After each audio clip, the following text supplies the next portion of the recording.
Hello मेरे प्यारे बच्चों, मैं हूँ आपकी अपनी सौम्या मैम। तो कैसे हो? एकदम स्वस्थ और मस्त। उम्मीद करती हूँ कि एकदम स्वस्थ होगे। क्लास 12th में आने के बाद अब बीएसटी की पढ़ाई जबरदस्त तरीके से हो जाए, इसीलिए मैं आपके साथ आ गई हूँ। आज हम लोग यहाँ पे वन शॉट में यानी एक वीडियो में पूरा चैप्टर ही कंप्लीट करने वाले हैं। तो बच्चों एकदम तैयार हो जाओ, क्योंकि देखो बिजनेस स्टडीज जो है क्लास 12th का वो बहुत ही इंटरेस्टिंग है। इसमें जो भी कॉन्सेप्ट्स है रटने वाला कुछ भी नहीं है, सब कुछ आपको बहुत अच्छे से समझना है। समझ करके अपनी भाषा में जितनी अच्छे से सरल भाषा में तुम लिख सकते हो बिल्कुल तुम लिखो। तो देखो सिलेबस हमने डिस्कस कर लिया है कि क्या पढ़ना है हमें, लेकिन आज हम लोग चैप्टर नंबर 1 यानी प्रबंध की प्रकृति और उसका महत्व अच्छे से पढ़ेंगे। ठीक है, तो एकदम तैयार हो जाइए, क्योंकि आज का ये जो चैप्टर होगा वो आपका एक बेसिक चैप्टर होगा। इस चैप्टर को समझने के बाद आप आसानी से ये जान सकेंगे कि मैनेजमेंट क्या होता है, प्रबंध क्या होता है। ठीक है, तो चलिए देखो बेटा, आज मैं आपको स्टार्ट करने वाली हूँ बिजनेस स्टडीज क्लास 12th का, और जो आपका बेसिक सा चैप्टर्स होने वाला है, यानी आज चैप्टर नंबर 1 प्रबंध की प्रकृति और उसका महत्व हम लोग पढ़ने वाले हैं। इसमें एक वर्ड आता है बेटा, मैनेजमेंट यानी प्रबंध। प्रबंध क्या होता है, ठीक है, और इसी प्रबंध पर पूरा का पूरा बेस्ड है आपका क्लास 12th। ठीक है, पूरा 12th मैनेजमेंट और मैनेजमेंट के फंक्शंस पर आपकी एनसीईआरटी की जो पार्ट 1 की किताब है वो पूरा आधारित है। ठीक है, तो आइए इसी टर्म से स्टार्ट करेंगे। लेकिन आज का जो हमारा टारगेट है, लक्ष्य है, यानी आज इस चैप्टर में हमें क्या क्या टॉपिक्स कवर करने हैं इस वीडियो में, वो मैं आपको बता रही हूँ। तो सबसे पहले हम जानेंगे कि प्रबंध यानी मैनेजमेंट की भाषा में आप मैनेजमेंट के अर्थ को कैसे बता सकते हैं, यानी प्रबंध की जो आधुनिक अवधारणा है वह क्या है। ठीक है, प्रबंध की विशेषताएं या लक्षण क्या होते हैं, यानी प्रबंध में बेसिकली प्रबंध होता कैसा है। ठीक है, इसके बारे में जानेंगे। प्रबंध के उद्देश्य, प्रबंध का महत्व और प्रबंध की प्रकृति। ठीक है, इसके बाद प्रबंध के स्तर, लेवल्स ऑफ मैनेजमेंट, और प्रबंध के कार्य, फंक्शंस ऑफ मैनेजमेंट के बारे में हम लोग यहाँ पे जानने वाले हैं। और लास्ट पे एक टॉपिक आता है कोऑर्डिनेशन यानी समन्वय, जिसे प्रबंध का सार कहा जाता है, वो यहाँ पर टॉपिक पढ़ने वाले हैं आज हम लोग। ठीक है, तो चलिए स्टार्ट करते हैं। सबसे पहले जो हमारा चैप्टर का नाम है, चैप्टर का नाम क्या है हमारा, प्रबंध की प्रकृति और महत्व। ठीक है, देखो भाई, इस टर्म्स पे स्टार्ट करते हैं कि ये जो प्रबंध है उस शब्द से स्टार्ट करते हैं अपनी बातों को।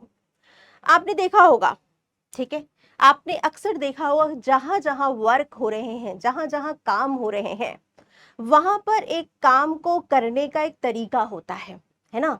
और काम को कुछ लोग करवाते हैं लोगों से, दूसरे लोगों से, जो उन्हें बताते हैं कि क्या करना है, कैसे करना है, किस तरह से काम किया जाए, जिससे कि जो हमारा टारगेट है वो पूरा हो जाए। तो लोगों से काम करवाना मैनेजमेंट है, प्रबंध है। एक प्रबंधक जो एक मैनेजर होता है वो क्या करता है, लोगों से काम करवाता है, लोगों को डायरेक्ट करता है, आदेश देता है, बताता है, उद्देश्य निर्धारित करता है, कहता है कि उन्हें क्या, कैसे, कब, किस तरह से करना है। इसके लिए वो लोगों को क्या करता है, मोटिवेट करता है, लोगों को अभिप्रेरित करता है। ठीक है, उनको निर्देश देता है, उनको लीड करता है, उनको डायरेक्ट करता है, उनका नेतृत्व करता है, उनकी समस्याओं को सुनता है और समस्याओं को सॉल्व करता है। तो लोगों से काम कराने की क्रिया प्रबंध है। ये बड़ा ही सिंपल सा अर्थ में आप मैनेजमेंट को समझ सकते हैं। दूसरों से काम करवाना मैनेजमेंट है। कहते हैं ना कि इस ऑर्गेनाइजेशन का मैनेजमेंट बहुत अच्छा है, काम बहुत अच्छे से होते हैं, टाइम पर हो जाता है, जो भी उद्देश्य है ऑर्गेनाइजेशन अपना उद्देश्य प्राप्त कर ले रही है, अचीव कर लेती है, तो हम कहते हैं कि उस ऑर्गेनाइजेशन का मैनेजमेंट या प्रबंध बहुत अच्छा है। ठीक है, तो बेसिकली लोगों से काम कराने की प्रक्रिया को ही मैनेजमेंट कहा जा रहा है। ठीक है, अब यहाँ पर देखो बच्चा, यहाँ पर थोड़ा सा एग्जाम्पल से समझने की कोशिश करते हैं। ये जो है ये किसी ऑर्गेनाइजेशन में मैनेजर के रूप में काम कर रही हैं। ठीक है, और ये इनके साथ में एक टीम है। ठीक है, इनके साथ में, इनके अंडर में एक टीम काम कर रही है लोगों की। और ये जो मैनेजर है लोगों को गाइड करती हैं, लोगों को बताती हैं, उन्हें काम देती हैं, उन्हें बताती हैं कि काम को, वर्क को कैसे कंप्लीट करना है कम टाइम पीरियड में, ठीक है। और साथ ही साथ ये ऑर्गेनाइजेशन का गोल भी निर्धारित करती हैं कि हमें 5% का टारगेट प्रॉफिट का अचीव करना है एक साल में, एक साल के अंदर, ठीक है, या 5% का प्रोडक्शन हमें बढ़ाना है ऑर्गेनाइजेशन में, ये इनको बता रही हैं। और कैसे बढ़ाना है, किसका क्या काम होगा, ये सब कुछ वो अलोकेट कर रही है, बांट रही हैं लोगों को। तो ये क्या हो गई, ये एक मैनेजर हो गई। और जितना अच्छा ये लोगों से काम करवाएंगी सिस्टमेटिक तरीके से, व्यवस्थित तरीके से, उतना अच्छा क्या होगा, किसी ऑर्गेनाइजेशन का मैनेजमेंट होगा और उतने अच्छे से ऑर्गेनाइजेशन अपना काम कर पाएगी। तो मैनेजमेंट का रोल बहुत इंपॉर्टेंट होता है। अगर मैनेजमेंट सही नहीं है, प्रबंधक सही नहीं है, प्रबंध का काम सही से नहीं हो रहा है, लोगों से काम अच्छे से नहीं करवाया जा रहा है, तो ऑर्गेनाइजेशन अपने गोल को, अपने टारगेट को अचीव नहीं कर पाएगी, ठीक है। तो भाई यहाँ पर थोड़ा सा ये चीज समझते हैं कि हम कैसे मैनेजमेंट को परिभाषित कर सकते हैं। प्रबंध संगठन के लक्ष्यों को, ऑब्जेक्टिव को, टारगेट को कुशलता एवं प्रभावपूर्णता के साथ प्राप्त करने के उद्देश्य से कार्य करवाने की प्रक्रिया है। बड़े ही सिंपल से शब्दों में अगर मैं एक लाइन या 2 लाइन में बताना चाहूं, तो इस लाइन से मैं प्रबंध के बारे में थोड़ा बहुत आपको यहाँ पर बता रही हूँ कि प्रबंध क्या है। प्रबंध किसी भी संगठन, ऑर्गेनाइजेशन के कुछ लक्ष्य होते हैं, उन लक्ष्यों को बहुत कुशलता के साथ और प्रभावपूर्णता के साथ पूरा कराने की प्रक्रिया को कहा जाता है, ठीक है। थोड़ा सा इसको तोड़ करके देखेंगे, इन शब्दों को थोड़ा थोड़ा तोड़ करके देखेंगे कि क्या कहने की कोशिश की जा रही है। तो देखो बच्चों, यहाँ पर कुछ ऑथर्स हैं, कुछ विद्वान लोग हैं, उन्होंने अपनी अपनी राय दी है प्रबंध पर। जैसे कुंस एंड ओडोनल ने क्या कहा है, इन्होंने कहा है कि प्रबंध औपचारिक संगठित दलों में काम कर रहे व्यक्तियों के लिए एक प्रभावी पर्यावरण सृजन करता है। औपचारिक संगठित दल का मतलब हो गया कि जहां पर पहले से ही एक पूर्व नियोजित, प्री प्लान्ड तरीके से, पहले से ही निर्धारित करके लोगों का पद का निर्माण करते हैं, जॉब का क्रिएशन करते हैं, जहां पर लोगों को पहले से ही बताया जाता है कि उनका कार्य क्या होगा, वो कैसे काम करेंगे, उसे कहते हैं एक औपचारिक, एक फॉर्मल ऑर्गेनाइजेशन स्ट्रक्चर या दल, ठीक है। इसमें क्या होता है, इसमें इस प्रकार से वातावरण का सृजन करना जिसमें लोग आसानी से अच्छे तरीके से काम कर सकें, इसे कहते हैं क्या, प्रबंध औपचारिक संगठित दलों में काम कर रहे व्यक्तियों के लिए एक प्रभावी पर्यावरण का सृजन करता है। यानी एक कंफर्ट जोन बनाने की जो प्रक्रिया है वो एक प्रबंध का काम होता है, जिससे कि कर्मचारी लोग बहुत आसानी से कंफर्टेबल लेवल पर जाकर के काम को कर सकें, ठीक है। इसके बाद यहाँ पर देखो क्या कहा गया है, प्रबंध यह जानने की कला है, आर्ट है, कि आप व्यक्तियों से क्या करवाना चाहते हैं, तत्पश्चात यह देखना कि वे इसे सर्वोत्तम और मितव्ययिता पूर्व करें। यानी लोगों से काम करवाने की जो प्रक्रिया या कला तो कहा ही जा रहा है प्रबंध को, और ये भी कहा जा रहा है कि यह देखना भी कि मितव्यय यानी कम कॉस्ट में, कम पैसे में ही लक्ष्य जो है वो पूरे हो जाएं, टारगेट जो है वो पूरे हो जाएं। तो बेटा कुल मिलाकर के 3 शब्द निकल करके आते हैं। अगर मैं इस लाइन में जाऊं तो इस लाइन में बेटा प्रबंध की अवधारणा की, जो कि आधुनिक अवधारणा है, नया कॉन्सेप्ट है, उसमें क्या कहा गया है, प्रबंध संगठन के लक्ष्यों को, ऑब्जेक्टिव को कुशलता पूर्वक, क्या कहा गया है भाई, यहाँ पर जो वर्ड्स लिए जा रहे हैं, कुशलता एवं प्रभावपूर्णता, ठीक है, के साथ प्राप्त करने के उद्देश्य से कार्य करवाने की प्रक्रिया है, प्रोसेस है, ठीक है बेटा। तो यहाँ पर 3 वर्ड निकल करके आए हैं। कौन कौन से वर्ड निकल करके आए हैं, ये देखिए बेटा। यहाँ पर पहला जो वर्ड आया है वो आया है प्रक्रिया। प्रबंध क्या है, एक प्रक्रिया है, एक प्रोसेस है, ठीक है, क्या है, प्रोसेस है यानी प्रक्रिया है। दूसरा वर्ड क्या आया है, इसमें ऑर्गेनाइजेशन के जो लक्ष्य या उद्देश्य होते हैं उनको प्रभावपूर्ण और कुशलता के साथ पूरा करवाया जाता है। यानी दूसरा वर्ड क्या आ गया है, प्रभावपूर्णता, प्रभावपूर्णता, इफेक्टिवनेस, और तीसरा वर्ड क्या आ गया है, कुशलता, ठीक है, एफिशिएंसी। तो ये 3 वर्ड प्रबंध की आधुनिक अवधारणा में आप सबको जरूर लिखने हैं कि प्रबंध क्या है भाई। यहां पर देखो भाई, यहां पर मैंने लिखा कि प्रबंध जो है वो एक प्रक्रिया है। प्रबंध प्रक्रिया है जिसमें प्रभावपूर्णता और कुशलता के साथ, ठीक है, प्रभावपूर्णता एवं कुशलता के साथ संगठन के उद्देश्यों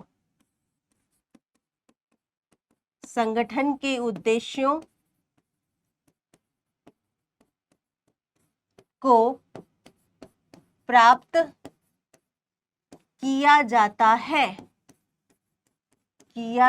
है और यह लोगों से कार्य करवाने की कला है। ठीक है, यह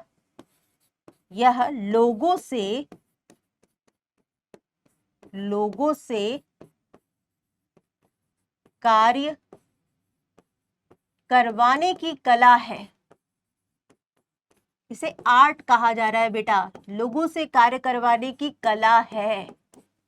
ठीक है, ये याद रखिएगा जरूर। तो प्रबंध एक प्रक्रिया के रूप में प्रभावपूर्णता एवं कुशलता के साथ संगठन के उद्देश्यों को प्राप्त किया जाता है इसमें, और यह लोगों से कार्य करवाने की कला है। ठीक, अब बात करते हैं कि मैम इन प्रक्रिया और कुशलता और प्रभावपूर्णता, ये जो 3 वर्ड हैं, इसका मतलब क्या होता है, इसका मतलब क्या आता है। तो देखो बेटा, सबसे पहले बात करेंगे हम लोग प्रक्रिया की। सबसे पहले हम लोग बात करेंगे पहले टर्म्स प्रक्रिया की, उसके बाद दूसरा प्रभावपूर्णता की और तीसरा कुशलता की। तो आइए पहले बात करते हैं प्रक्रिया क्यों कहा गया है प्रबंध को। तो देखो बेटा, प्रबंध में, मैनेजमेंट में एक प्रबंधक क्या करता है, वो कई सारे काम करता है। कौन कौन से काम करता है, वो सबसे पहले तो प्लान्स बनाता है, नियोजन करता है, प्लानिंग बनाता है, जिसमें ये डिसाइड करता है कि ऑर्गेनाइजेशन का उद्देश्य क्या होगा, इस उद्देश्य को कैसे प्राप्त किया जाना है, क्या, कब, कैसे किया जाएगा, कौन करेगा, ये सब कुछ सोचने की जो प्रक्रिया है उसे नियोजन यानी प्लानिंग कहा जाता है। और प्लानिंग क्या होता है, प्लानिंग पहला फंक्शन होता है मैनेजमेंट का, प्रबंध का। तो सबसे पहले प्लानिंग की जाती है बेटा, सबसे पहले क्या किया जाता है, प्लानिंग किया जाता है। उसके बाद क्या किया जाता है बेटा, जब प्लान बनकर तैयार हो जाते हैं तो फिर एक ऑर्गेनाइजेशन का क्रिएशन किया जाता है, एक संगठन का निर्माण किया जाता है। मतलब पदों का निर्माण किया जाता है, जॉब पोजीशंस बनाए जाते हैं, हर एक पद पर क्या अधिकार होंगे, क्या राइट होंगे, क्या ड्यूटीज होंगे, क्या कर्तव्य होंगे, इसको सौंपा जाता है। ठीक है, विभाग बनाए जाते हैं, कार्यों की पहचान की जाती है। तो ये सब काम करना संगठन कहलाता है, जो कि प्रबंधक लोग करते हैं। इसीलिए कहते हैं कि प्रबंध का जो दूसरा कार्य होता है वो संगठन होता है। उसके बाद जब संगठन बन जाते हैं, यानी विभाग बन जाते हैं, विभागों पर पदों का निर्माण हो जाता है, पदों पर अधिकार और उत्तरदायित्व फिक्स कर दिए जाते हैं, कार्य सौंप दिए जाते हैं, तो उसके बाद क्या होता है बेटा, उसके बाद आता है कि एक्चुअल में जो वर्कर चाहिए उनकी नियुक्ति करनी पड़ेगी, जो एक्चुअल में वास्तव में काम करेंगे। तो इसे कहते हैं नियुक्तिकरण कार्य करना, स्टाफिंग का काम करना। ये तीसरा आपका आ जाता है बेटा, नियुक्तिकरण करना। ठीक है, संगठन के बाद ही नियुक्तिकरण का कार्य किया जाता है। उसके बाद आता है निर्देशन यानी डायरेक्टिंग। डायरेक्टिंग का मतलब होता है भाई, वर्कर तो आ गए लेकिन वर्कर से काम तो करवाना है ना। तो प्रबंधक क्या करता है, प्रबंधक क्या करता है, लोगों से काम करवाता है, उन्हें डायरेक्ट करता है, निर्देश देता है कि क्या, कैसे, कब किया जाए। ठीक है, उन्हें मोटिवेट करता है, उनको लीड करता है, नेतृत्व करता है उनका। उनको जब वो कहते हैं कि उनका उत्साह जब कम होता है तो उनके उत्साह को बढ़ाता है प्रबंधक। ठीक है, उनसे संचार करता है, उनकी समस्याओं को सुनता है। तो इस प्रकार से क्या होता है, निर्देशन का काम होता है, जिससे कि वास्तविक में कार्य जो है वो शुरू हो जाते हैं संगठन में, ऑर्गेनाइजेशन में। ठीक है, लास्ट में क्या देखता है, लास्ट में एक प्रबंधक नियंत्रण का काम करता है। मतलब वो ये देखता है कि जो टारगेट बनाए गए थे प्लानिंग में, वो टारगेट सही तरीके से पूरे किए जा रहे हैं या नहीं किए जा रहे हैं, क्या कोई अंतर तो नहीं हो रहा है, अंतर हो रहा है तो क्यों हो रहा है, उसके कारण क्या है। तो नियंत्रण जो होता है वो एक प्रकार से यह आश्वस्त करता है, इंश्योर करता है कि टारगेट जो है वो टाइम पर कंप्लीट हो जाए, प्लानिंग जो बनाई गई है उस प्लानिंग के अकॉर्डिंग वर्क हो जाए या वर्कर लोग काम करें। ठीक है, तो हम कहते हैं कि नियंत्रण यानी जो लास्ट कार्य होता है वो किया जाता है प्रबंध में। तो बेटा ये प्रक्रिया क्यों है, इसको थोड़ा सा और समझते हैं कि प्रबंध को प्रक्रिया क्यों कह रहे हैं। तो देखो, किसी भी चीज को प्रक्रिया तब कहते हैं जब चरणों में कार्य होता है। जब क्या होता है, चरणों में यानी स्टेप्स में वर्क होता है, चरणों में कार्य किया जाता है। ठीक है, कार्य किया जाता है तो हम कहते हैं कि कार्य जो हो रहा है वो प्रक्रिया में हो रहा है। अब यहां पर प्रबंध को प्रक्रिया क्यों कहा गया है, क्योंकि देखो प्रबंध में भी कुछ काम किए जाते हैं और एक के बाद एक किए जाते हैं। जैसे सबसे पहले क्या किया जाता है बेटा, सबसे पहले नियोजन होता है। ठीक है, प्लानिंग की जाती है। प्लानिंग के बाद क्या होता है, संगठन होता है, ऑर्गेनाइजिंग का वर्क किया जाता है। संगठन जब बन जाता है, विभाग जब बन जाते हैं, तो फिर विभागों पर कार्य करने वाले व्यक्तियों का चुनाव किया जाता है, नियुक्ति की जाती है, जिसे नियुक्तिकरण बोलते हैं। ठीक है, नियुक्तिकरण जो कि तीसरा कार्य है प्रबंध में एक प्रबंधक का। उसके बाद क्या होता है, नियुक्तिकरण जब कर दिया जाता है तो लोगों को निर्देश दिए जाते हैं, यानी निर्देशन का काम किया जाता है। और इसके बाद निर्देशन के बाद क्या होता है, नियंत्रण होता है, जो टारगेट बनाए गए हैं वो सही तरीके से पूरे हो रहे हैं या नहीं हो रहे हैं। और अगर पूरे नहीं हो रहे हैं तो क्या सुधार करने की जरूरत है, तो सुधार करने के लिए फिर से क्या करना पड़ेगा, प्लानिंग करनी पड़ेगी। फिर से क्या करना पड़ेगा, प्लानिंग करनी पड़ेगी। और यह क्रम चलता रहता है, ये क्रम चलता रहता है प्रबंध में। ठीक है, इन कार्यों का जो क्रम है, चरण जो है वो इसी प्रकार से लगातार चलता रहता है। इसीलिए प्रबंध को क्या कहा जा रहा है, प्रबंध को प्रक्रिया कहा जा रहा है। ठीक है, इसके बाद देखो बेटा, इसके बाद आता है कि प्रबंध क्या होता है, प्रभावपूर्णता प्रबंध में होनी बहुत जरूरी है। इफेक्टिवनेस, सिर्फ काम को कंप्लीट करना ही या काम को पूरा कर लेना ही हम ये नहीं कह सकते हैं कि बहुत अच्छा प्रबंध है। यस, जो टारगेट है बेटा वो टाइम पर कंप्लीट कर लिए जाएं। जो पहले से डिसाइडेड टाइम है, जो अनुमानित समय निर्धारित किया गया है, अगर काम उस समय पर वर्कर के द्वारा प्रबंध ने करवा दिया तो कहा जाता है कि उस ऑर्गेनाइजेशन का जो मैनेजमेंट है वो बहुत ही प्रभावपूर्ण है। यानी प्रभावपूर्णता का मतलब होता है समय से, प्रभावपूर्णता का मतलब होता है किससे बेटा, समय यानी टाइम से। समय पर जब जो वर्क है, जो कार्य है, जो लक्ष्य है, जो टारगेट है वो पूरे कर लिए जाएं टाइम पर, तो प्रभावपूर्णता आती है। और किसी भी संगठन का मैनेजमेंट अच्छा तभी माना जाएगा जब वो टाइम पर वर्क को, टारगेट को, लक्ष्यों को पूरा कर ले। ठीक, तो बेटा प्रभावपूर्ण होना या अथवा कार्य को सही ढंग से करने का अर्थ है दिए गए कार्य को पूरा करना अथवा लक्ष्य को प्राप्त करना समय पर, समय पर, टाइम पर। ठीक है, इसके बाद आता है बात कुशलता का।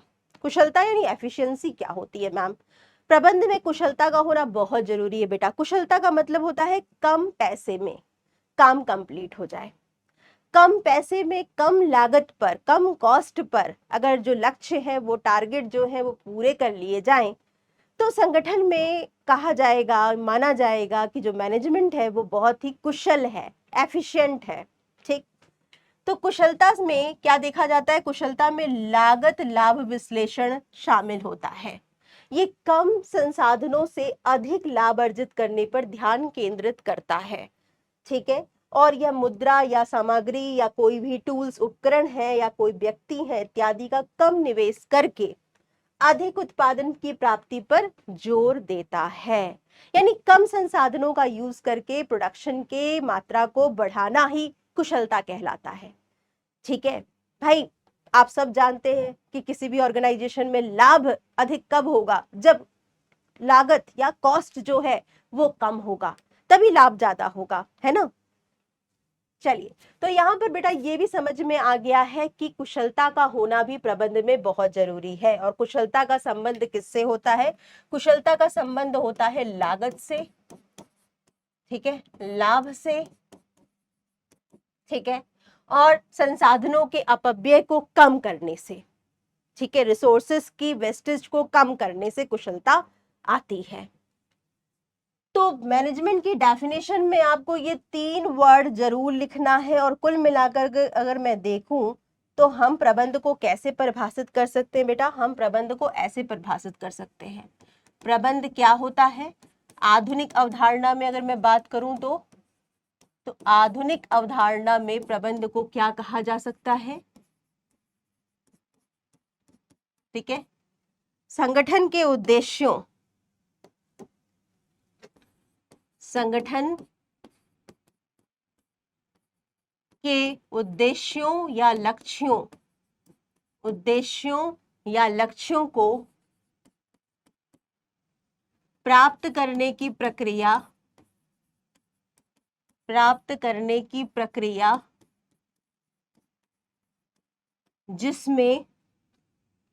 जिसमें प्रभावपूर्णता एवं कुशलता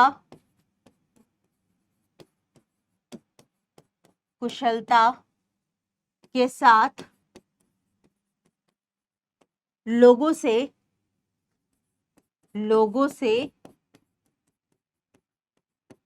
कार्य करवाया जाता है,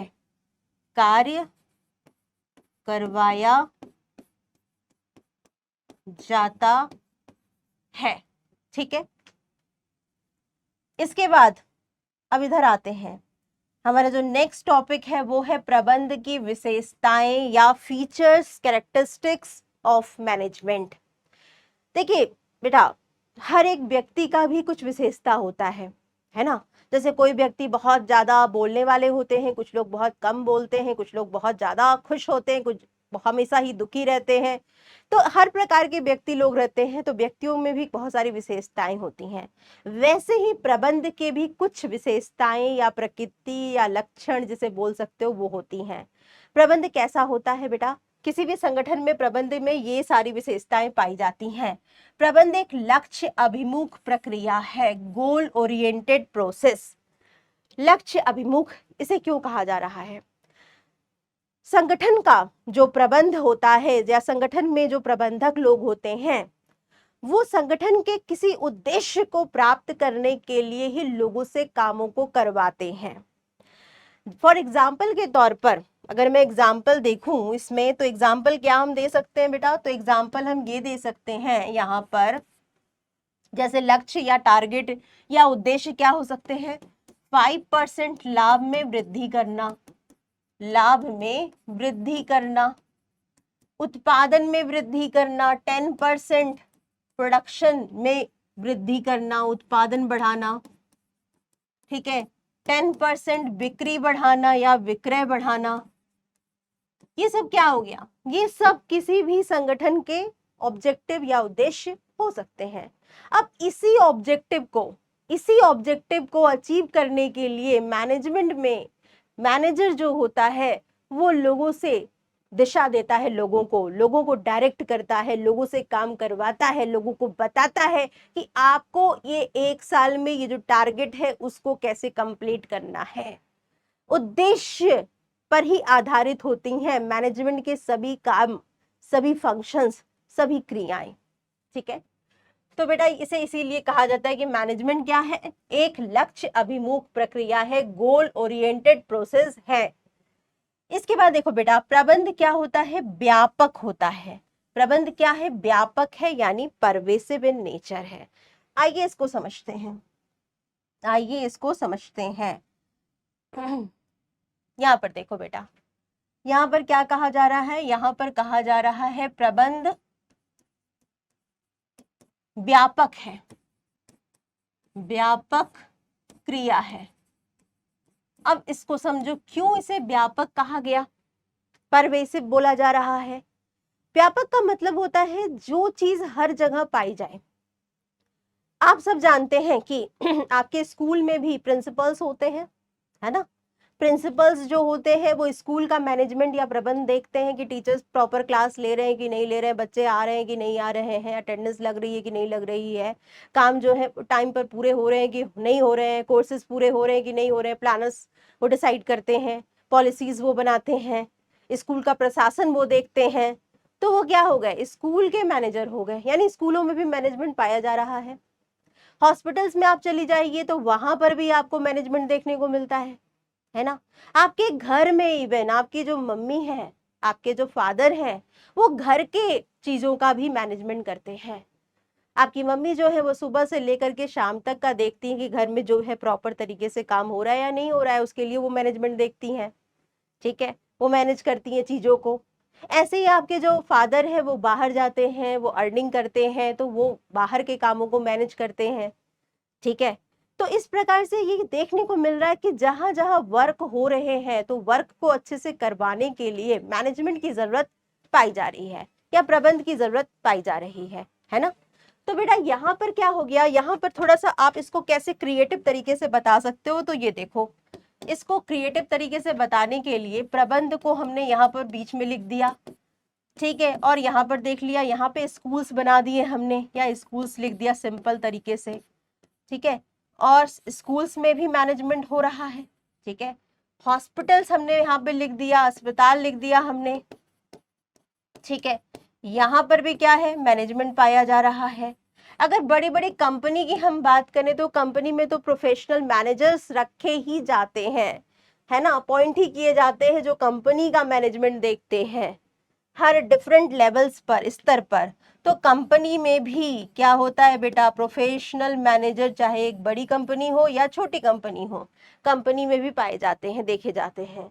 अगर मैं बात करूं किसी एनजीओ की, ठीक है, यानी नॉन गवर्नमेंट ऑर्गेनाइजेशंस की अगर हम बात करें तो वहां पर भी काम होते हैं, वर्क होते हैं, और उसको देखने के लिए भी मैनेजमेंट होता है। ठीक है, तो यहाँ पर देखो, स्कूल्स, हॉस्पिटल्स, कंपनी में या एनजीओ में, या फिर अगर हम बात करें आपके सिंपल से घरों में, तो घरों में भी घरों के बहुत सारे कामों को मैनेज किया जाता है आपके घर के लोगों के द्वारा। ठीक है, तो बेटा मैनेजमेंट की जो कॉन्सेप्ट आ रही है वो हर जगह क्या है, पाई जा रही है। मैनेजमेंट हर जगह पाया जा रहा है। साथ ही साथ अगर कोई छोटी ऑर्गेनाइजेशन है या बड़ी ऑर्गेनाइजेशन है, कोई व्यापारिक यानी ट्रेडिंग रिलेटेड ऑर्गेनाइजेशन है या कोई उत्पादन संबंधी ऑर्गेनाइजेशन है, वहां पर भी प्रबंध पाया जा रहा है। तो बच्चा मैनेजमेंट हर जगह हर प्रकार की संस्था में पाया जाता है। जहां जहां वर्क हो रहे वहां वहां मैनेजमेंट की जरूरत है। इसीलिए प्रबंध क्या है, व्यापक क्रिया है, परवेसिव इन नेचर है, जो हर जगह पाया जाए। ठीक, इसके बाद देखो बच्चा, इसके बाद आता है प्रबंध की दूसरी विशेषताओं के बारे में हम लोग देख लेते हैं। क्या विशेषताएं हैं, तो ये देखिए, यहाँ पर देखिए, प्रबंध क्या है, बहुआयामी है। प्रबंध क्या है, बहुआयामी है। अब बहुआयामी का क्या मतलब होता है, बहुआयामी का मतलब क्या होता है, तो जल्दी से इसको देख लेते हैं। प्रबंध क्या है, प्रबंध बहुआयामी है, मल्टी डायमेंशनल। मल्टी डायमेंशनल का मतलब यहां पर हो गया बेटा तीन चीजों से। तीन चीजों से, कौन कौन सी चीजों से? पहला है, प्रबंध क्या करता है, लोगों का प्रबंध करता है, लोगों का प्रबंध। ठीक है, लोगों का प्रबंध किया जाता है। दूसरा क्या किया जाता है, दूसरा क्या होता है, कार्य का प्रबंध होता है, कार्य का प्रबंध किया जाता है। ठीक है, और तीसरा क्या है, तीसरा जो है संचालन का प्रबंध, संचालन का प्रबंध। अच्छा, ये चीज समझने की कोशिश करते हैं, ये चीज थोड़ा सा समझने की कोशिश करते हैं कि बहुआयामी किसे कहा जाता है। जब एक व्यक्ति, ठीक है, कई सारे काम करता है तो हम कहते हैं कि वो मल्टी टैलेंटेड है, कहते हैं ना कि वो मल्टी टैलेंटेड है। वैसे ही बच्चा जब मैनेजमेंट में क्या होता है, एक मैनेजर जो होता है वो बेसिकली 3 चीजों का प्रबंध करता है। कार्य का प्रबंध, मैनेजमेंट ऑफ वर्क, लोगों का प्रबंध, मैनेजमेंट ऑफ पीपल, और ऑपरेशन का यानी संचालन का प्रबंध। इसीलिए 3 अलग अलग चीजों का मैनेजमेंट हो रहा है प्रबंध में, तो इसीलिए इसे बहुआयामी कहा जाता है। इसकी विशेषता क्या होती है, बहुआयामी होती है। आइए बात करते हैं लोगों का प्रबंध कैसे होता है। लोगों का प्रबंध कैसे होता है, तो देखो बच्चा, आप सब जानते हैं कि एक संगठन में बहुत सारे लोग मिलकर के काम करते हैं, बहुत सारे लोग मिलकर के एक संगठन का निर्माण करते हैं, क्रिएशन करते हैं, ठीक है। तो भाई लोगों का प्रबंध क्या, लोग जो हैं वो विभिन्न विभिन्न बैकग्राउंड से हैं, विभिन्न हितों वाले हैं, इंटरेस्ट वाले हैं, है ना। किसी को वेतन ज्यादा चाहिए, किसी को प्रमोशन चाहिए, किसी को सैलरी इंक्रीमेंट चाहिए, वेतन वृद्धि चाहिए। तो बहुत सारे लोग जो है वो विभिन्न पृष्ठभूमियों से, विभिन्न हितों के साथ किसी संगठन में, ऑर्गेनाइजेशन में जुड़ते हैं, ठीक है, अपनी अपनी प्रायोरिटीज के साथ, अपनी अपनी प्राथमिकताओं के साथ, ठीक है। और ऑर्गेनाइजेशन का एक मेन सामान्य उद्देश्य होता है प्रॉफिट बढ़ाना, लाभ को बढ़ाना, ठीक है। किस प्रकार से लाभ बढ़े, इस पर ज्यादा से ज्यादा मैनेजमेंट का जोर होता है। तो लोगों से काम करवा करके, प्रॉफिट को बढ़ा करके एक मैनेजर क्या करता है, एक मैनेजर लोगों को कन्विंस करता है, लोगों को एक तरह से तैयार करता है कि वो कोऑपरेट करें, वो सहयोग करें ऑर्गेनाइजेशन में। तो कैसे होता है, लोगों का प्रबंध करने के लिए सामान्य उद्देश्यों के साथ जो विभिन्न हित है उनको जोड़ करके प्रबंध किया जाता है, और लोगों से इस तरह से डायरेक्ट किया जाता है, उनको निर्देशन दिया जाता है बेटा, डायरेक्ट करके, निर्देशन दे करके, और उन लोगों को नियुक्तिकरण करके, अच्छे तरीके से योग्य व्यक्तियों को नियुक्त करके एक प्रबंधक क्या करता है, एक प्रबंधक लोगों का प्रबंध या मैनेजमेंट करता है संगठन में, और उन्हें प्रॉपर गाइड करता है जिससे कि वह मोटिवेट होकर के संगठन के उद्देश्यों में अपना योगदान दें, ठीक। आइए बात करते हैं कि कार्य का प्रबंध कैसे होता है बेटा। कार्य का प्रबंध, देखो किसी भी संगठन का कुछ मुख्य काम होता है, मुख्य कार्य होता है। जैसे एक स्कूल का मुख्य कार्य क्या होगा कि अच्छी शिक्षा मिल सके बच्चों को, ठीक है। एक हॉस्पिटल का मेन वर्क क्या होगा कि पेशेंट्स का ट्रीटमेंट अच्छे से हो सके। एक कंपनी का मेन, अगर मान लो प्रोडक्शन रिलेटेड कंपनी है तो प्रोडक्शन का, उत्पादन का काम करना मुख्य कार्य होगा, और उत्पादन काम करके लाभ कमाना, ठीक है। तो बेटा हर एक संगठन का अपना एक मुख्य कार्य होता है, और उस मुख्य कार्य को पूरा करने के लिए बहुत सारे छोटे छोटे कार्य किए जाते हैं। तो कार्य का प्रबंध कैसे हो सकता है, कुशलता, कॉस्ट को कम करके, है ना, कुशलता को कम करके और प्रभावपूर्णता के साथ, प्रभावपूर्णता के साथ यानी टाइम पर काम कंप्लीट हो जाए, इस पर एक मैनेजर का पूरा फोकस होता है। तो कुशलता और प्रभावपूर्णता ला करके कार्यों का प्रबंध मैनेजमेंट, प्रबंधक, मैनेजर्स करते हैं, ठीक। आइए इसमें वो क्या करते हैं, बेसिकली क्या परफॉर्म करते हैं बेटा, तो बेसिकली वो प्लानिंग करते हैं, नियोजन करते हैं जिससे कि टाइम पर काम कंप्लीट हो जाए, ठीक है। वो क्या करते हैं, बेसिकली नियोजन के साथ साथ संगठन बनाते हैं जिसमें एक जैसी क्रियाओं को विभागों में डाल दिया जाता है, ठीक। तो नियोजन संगठन काम के द्वारा, और कहीं ना कहीं बेटा कह सकते हो कि नियंत्रण काम के द्वारा, कंट्रोलिंग के द्वारा टाइम पर जो काम कंप्लीट किया जा सके, इसको इंश्योर किया जाता है। तो कार्य का प्रबंध कुशलता और प्रभावपूर्णता के साथ हो सके, इसके लिए एक मैनेजर प्लानिंग करता है, ऑर्गेनाइजिंग करता है, और कंट्रोलिंग पे ज्यादा फोकस करता है। आइए बात करते हैं संचालन का प्रबंध। देखो बेटा किसी भी ऑर्गेनाइजेशन में ऑपरेशनल वर्क होते हैं, जैसे कि उत्पादन क्रिया, ठीक है। उत्पादन प्रक्रिया में क्या होता है, कच्चा माल जो होता है उसको हम लोग एक ऑर्गेनाइजेशन में एक प्रबंधक क्या करते हैं, कच्चा माल से उसको अर्धनिर्मित माल में कन्वर्ट करते हैं। उसके बाद अर्धनिर्मित माल को पूरी तरह से निर्मित माल में बनाया जाता है, फिर बाजारों में उसे बेचा जाता है, और कैश जो होता है उसको प्राप्त किया जाता है। तो ये पूरा जो उत्पादन प्रक्रिया है उसको प्रॉपर तरीके से अच्छे तरीके से कंप्लीट कर लिया जाए, कम टाइम में, कम कॉस्ट में, इसे कहते हैं संचालन का प्रबंध करना। ठीक है, इसके लिए एक मैनेजर क्या करता है बेटा, इसके लिए एक मैनेजर क्या करता है, विभाग बनाता है। ठीक है, विभाग बनाता है, जैसे उत्पादन विभाग हो गया, प्रोडक्शन विभाग हो गया, उत्पादन संबंधी कामों के लिए। ठीक है, क्रय विभाग हो गया, जिसमें कि क्रय किया जाता है, मशीनरीज हो गई, कच्चा माल हो गए, उसको क्रय विभाग देखता है। ठीक, उसके बाद जो सामान बनकर तैयार हो गया है उसका विक्रय करना पड़ता है, तो विक्रय विभाग में डाल दिया। तो बेसिकली बेटा संगठन काम के द्वारा, ऑर्गेनाइजिंग काम के द्वारा, संगठन काम के द्वारा अच्छे से संचालन का प्रबंध, ऑपरेशन का मैनेजमेंट किया जा सकता है। इतना डिटेल्ड में इसको मैंने इसलिए आपको समझाया कि आप समझ सके कि प्रबंध क्या होता है, बहुआयामी होता है, मल्टी डायमेंशनल होता है।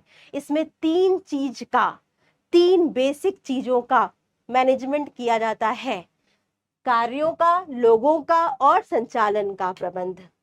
ठीक है, आओ अब नेक्स्ट विशेषता पर बात करते हैं।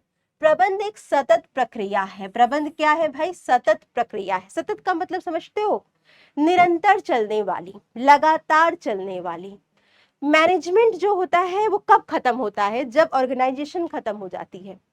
किसी ऑर्गेनाइजेशन में मैनेजमेंट तब तक चलता रहता है जब तक संगठन, ऑर्गेनाइजेशन चल रही है, जीवित है, रन कर रही है, तब तक मैनेजमेंट की जरूरत पड़ेगी। तो मैनेजमेंट क्या हो गया, एक सतत प्रक्रिया हो गया, कंटिन्यूअस प्रोसेस हो गया, नेवर एंडिंग प्रोसेस है। इसके बाद देखो, प्रबंध एक सामूहिक क्रियाकलाप है।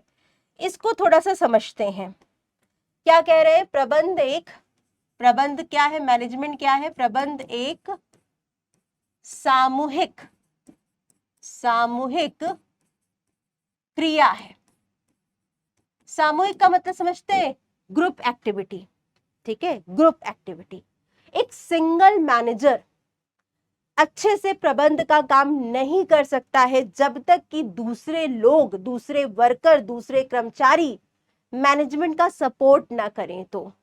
ठीक है, तो मैनेजमेंट क्या होता है, एक सामूहिक क्रिया होता है। जैसे क्या है भाई, जैसे यहाँ पर देखो, उदाहरण से इसको समझने की कोशिश करते हैं, एग्जाम्पल से इसको समझने की कोशिश करते हैं।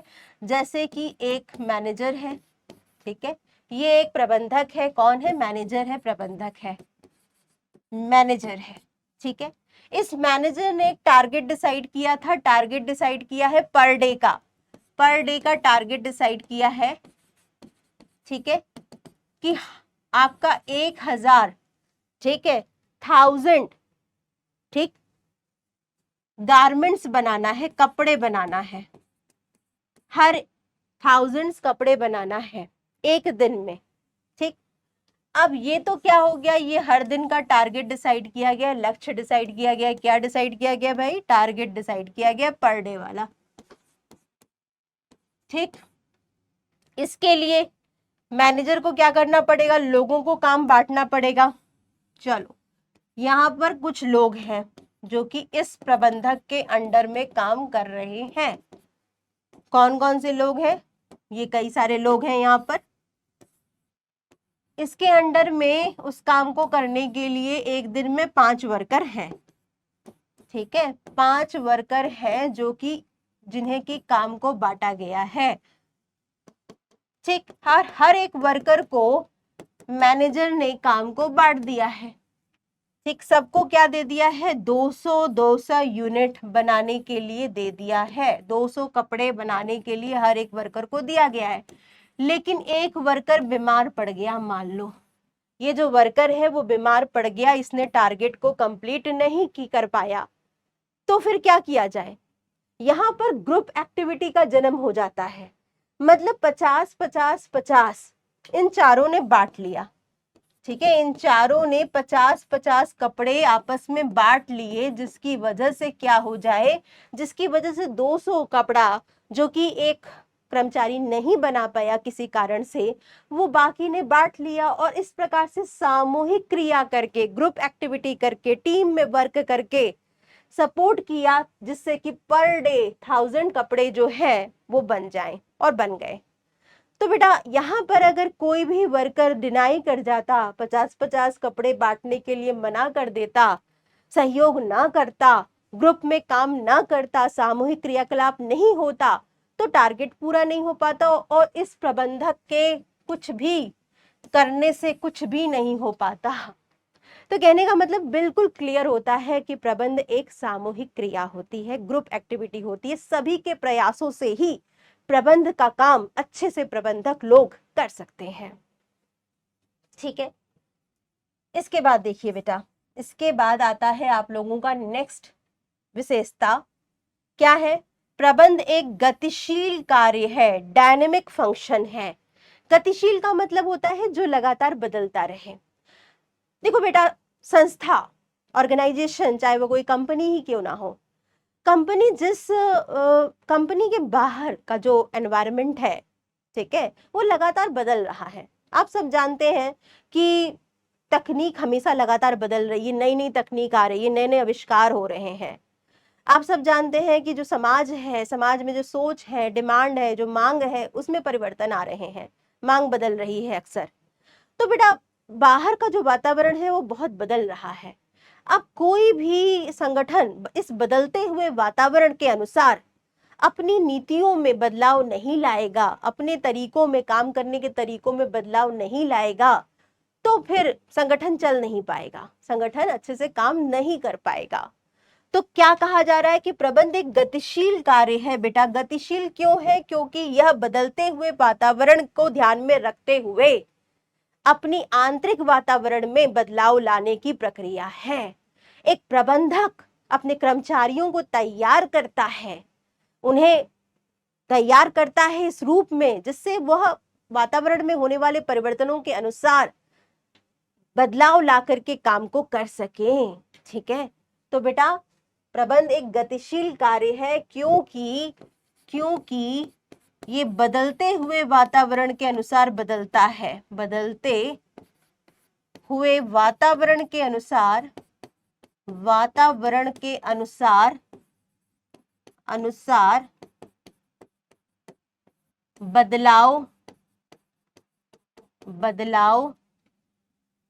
अपनाता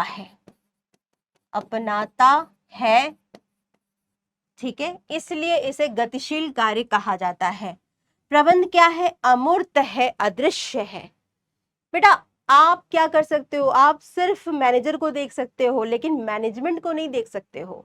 मैनेजमेंट को आप कैसे देख सकते हो? केवल अनुभव कर सकते हो।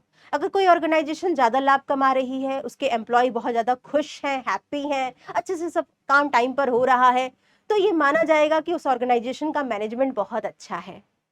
तो मैनेजमेंट को देखा नहीं जा सकता है, छुआ नहीं जा सकता है, लेकिन फील किया जा सकता है, अनुभव किया जा सकता है। इसकी सफलता, इसके लाभ की मात्रा से पहचानी जा सकती है। ठीक है, तो अमूर्त या अदृश्य कहा जाता है मैनेजमेंट को। ये सब क्या थी? मैनेजमेंट की विशेषताएं थी। अब हम बात करते हैं प्रबंध के उद्देश्य की, ऑब्जेक्टिव्स की, कि मैनेजमेंट के ऑब्जेक्टिव्स क्या क्या होते हैं। तो देखो बेटा, बेसिकली प्रबंध के मूलभूत 3 उद्देश्य होते हैं। कौन कौन से? संगठनात्मक उद्देश्य, ऑर्गेनाइजेशनल ऑब्जेक्टिव, सामाजिक उद्देश्य और व्यक्तिगत उद्देश्य। ठीक है, संगठनात्मक उद्देश्य सबसे ज्यादा बड़ा, सबसे ज्यादा इंपॉर्टेंट, महत्वपूर्ण ऑब्जेक्टिव होता है किसी भी ऑर्गेनाइजेशन का, ठीक, और प्रबंध का भी। इसमें क्या चीजें आती हैं? तो इसमें जो चीजें आती हैं वो क्या आती हैं? इसमें आता है आपका लाभ, ठीक है, सर्वाइवल, जिसे हम उत्तरजीविता बोलते हैं, ठीक है, लंबे समय तक बिजनेस चलता रहे और ग्रोथ होता रहे, वृद्धि होती रहे लगातार किसी और संगठन की। तो ये 3 लक्ष्य या ये 3 उद्देश्य प्रबंध के होने चाहिए या होते हैं। लाभ को बढ़ाना, सर्वाइवल यानी लंबे समय तक बिजनेस चलता रहे और ग्रोथ करता रहे, ज्यादा से ज्यादा ब्रांचेस खुलती रहे, ज्यादा से ज्यादा एम्प्लॉयज जो हैं वो नियुक्त होते रहें, ठीक, ज्यादा से ज्यादा प्रोडक्शन जो है, उत्पादन जो है डिफरेंट वेराइटीज में बढ़ता जाए, तो इसे कहा जाता है कि ऑर्गेनाइजेशन ग्रोथ कर रही है, वृद्धि कर रही है। और ये तभी पॉसिबल है जब वहां का मैनेजमेंट अच्छा हो। ठीक है, सामाजिक उद्देश्य में क्या आते हैं भाई, समाज के प्रति भी तो कुछ ऑब्जेक्टिव या उद्देश्य बनेंगे ना। समाज से भी तो एक ऑर्गेनाइजेशन बहुत सारी चीजें लेती है, तो समाज के जो डिफरेंट वर्ग हैं, डिफरेंट लोग हैं, जैसे एम्प्लॉयज हो गए, या फिर जो आपके समाज के जो अन्य लोगों में से आपकी कम्युनिटी हो गई, सरकारें हो गई, ठीक है, उनके प्रति भी बिजनेस का, व्यवसाय का कुछ दायित्व या लाइबिलिटी बनती है, ठीक है। तो इसे कहते हैं सामाजिक उद्देश्य। और व्यक्तिगत उद्देश्य क्या होते हैं बेटा, ये कर्मचारियों से संबंधित होते हैं। किसी ऑर्गेनाइजेशन के जो कर्मचारी होते हैं, जो वर्कर होते हैं, उनको टाइम पर वेज मिले, उनको वेतन मिले, उनकी वेतन या सैलरी में इंक्रीज किया जाए, बढ़ाया जाए, उसको टाइम टू टाइम ऐसा एनवायरनमेंट वर्कर को दिया जाए जिससे कि वो अच्छे से काम कर सकें, कार्य करने की जो दशा हो वो अच्छी हो, सुरक्षा की भावना जो हो वो एम्प्लॉयज के अंदर हो। अगर इस तरह का क्लाइमेट, इस तरह का वातावरण का निर्माण होता है तो एम्प्लॉयज क्या होते हैं, हैप्पी रहते हैं, खुश रहते हैं, और इसे कहते हैं व्यक्तिगत उद्देश्य किसी भी प्रबंध का। तो बच्चा यहाँ पर देखिए, यहाँ पर कुछ चीजें यहाँ पर मेंशन की गई हैं। जैसे संगठनात्मक उद्देश्य में क्या चीजें आएंगी, सर्वाइवल, उत्तरजीविता, लाभ, अधिकतम लाभ कमाना और वृद्धि करना, नए नए ब्रांचेस खोलना। सामाजिक उद्देश्य में क्या चीजें आएंगी, तो सामाजिक उद्देश्य में गुणवत्ता वाली वस्तुएं प्रदान करें, उपभोक्ताओं को उचित मूल्य पर प्रदान करें, रोजगार के अवसर प्रदान करें, आर्थिक धन को बढ़ाएं, और शैक्षिक और स्वास्थ्य तथा व्यावसायिक प्रशिक्षण जैसे कार्यक्रमों में बढ़ चढ़ करके भी बिजनेस ऑर्गेनाइजेशंस को भाग लेना चाहिए, कंपनी को भाग लेना चाहिए। इसके अलावा पर्यावरण अनुकूल उत्पादन प्रणाली का प्रयोग करना चाहिए जिससे से कम प्रदूषण हो सके, और अगर प्रदूषण हो भी रहा है तो उसको मिनिमाइज करने का प्रयास करना चाहिए, कम करने का प्रयास करना चाहिए। ये सब समाज के लिए क्या होते हैं, समाज के लिए उपयोगी होते हैं। तो ये सारे उद्देश्य किसी भी ऑर्गेनाइजेशन का, मैनेजमेंट का होना चाहिए, ठीक है। इसके बाद आता है व्यक्तिगत उद्देश्य जो कि एम्प्लॉय रिलेटेड होता है, पर्सनल ऑब्जेक्टिव जिसे बोला जाता है। पर्याप्त वेतन देना, अच्छी कार्य स्थितियां देना, सहकर्मी मान्यता देना, ठीक है, प्रशिक्षण तथा विकास करना कर्मचारियों का, और सामाजिक मान्यता प्रदान करना ताकि समाज में उनका एक स्थान हो, ठीक है। तो ये सारी चीज क्या है, ये व्यक्तिगत उद्देश्य जो कि कर्मचारियों से संबंधित उद्देश्य हैं वो प्रबंध के होते हैं। इसके बाद देखो बेटा, अब बात करते हैं कि प्रबंध का महत्व क्या है, मैनेजमेंट का इंपॉर्टेंस क्या है। ये बहुत ज्यादा क्वेश्चंस आते हैं, ठीक है, जैसे प्रबंध के कार्य, प्रबंध की विशेषताएं, प्रबंध का महत्व, इस पे क्वेश्चंस आते हैं। तो अगर आप विशेषताओं को अच्छे से समझे हैं कि मैनेजमेंट की क्या क्या विशेषताएं, लक्षण है, तो उसके आधार पर आप महत्व को बहुत अच्छे से बता सकते हैं, ठीक। जैसे क्या है प्रबंध, क्या है प्रबंध, महत्वपूर्ण क्यों है, क्योंकि प्रबंध सामूहिक लक्ष्य को प्राप्त करने में सहायता करता है। विशेषता क्या आपने बताई थी बेटा, विशेषता जो मैंने बताई थी आप लोगों को वो बताई थी क्या, कि प्रबंध क्या है, प्रबंध सामूहिक, सामूहिक क्रिया है, ये विशेषता बताई थी ना मैंने। ये क्या थी बेटा, ये थी आपकी विशेषता, ये थी विशेषता। अब इसी विशेषता के आधार पर आप प्रबंध का महत्व बड़े आसानी से बना करके लिख सकते हैं कि प्रबंध सामूहिक लक्ष्य को प्राप्त करने में सहायता करता है। सामूहिक लक्ष्य का मतलब सामान्य लक्ष्य, ऑर्गेनाइजेशन का लक्ष्य, इस लक्ष्य को प्राप्त करने में सहायता करता है मैनेजमेंट।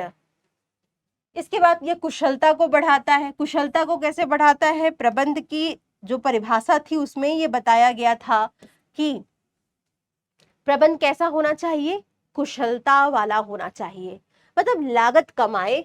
लागत कम आती है बेटा, अगर अच्छा प्रबंध है तो लागत में कमी आ जाती है, कॉस्ट में कमी आ जाती है, और प्रॉफिट जो होता है, लाभ जो होता है, उसमें वृद्धि हो जाती है।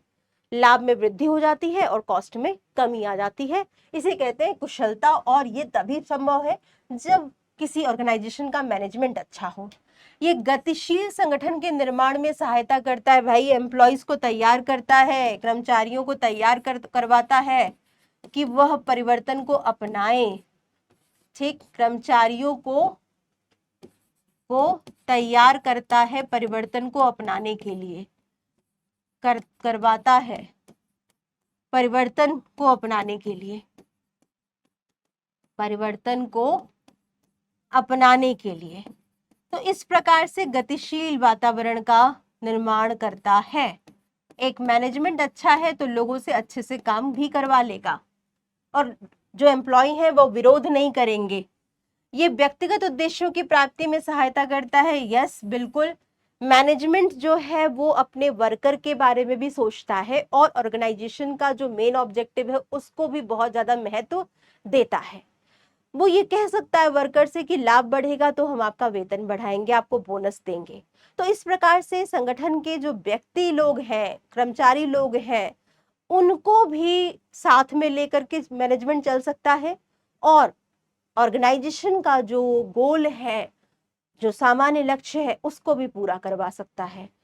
तो यह व्यक्तिगत उद्देश्यों की प्राप्ति में भी सहायता करता है और समाज के विकास में सहायता करता है बेटा। सोसाइटी का डेवलपमेंट भी कर देता है, सोसाइटी के लिए अच्छी सुविधाएं प्रदान करना, स्कूल्स, हॉस्पिटल्स, चैरिटी करना और कम कीमत पर अच्छी वस्तु प्रदान करना, उसका उत्पादन करना। तो ये सब समाज के प्रति भी बहुत सारे कल्याणकारी योजनाएं हैं, कल्याण हो जाता है समाज का भी और ये भी अच्छा मैनेजमेंट ही कर सकता है। तो बेटा ये सारे क्या हैं, ये सारे इंपॉर्टेंस है मैनेजमेंट के, जो कि कहीं ना कहीं विशेषताओं और उद्देश्यों से ही निकल करके आए हैं। अब हम बात करते हैं कि प्रबंध की प्रकृति कैसी होती है। बेटा प्रकृति का मतलब यहाँ पर है कि प्रबंध को कला कहा जाए, विज्ञान कहा जाए या पेशा कहा जाए या कला और विज्ञान दोनों कहा जाए।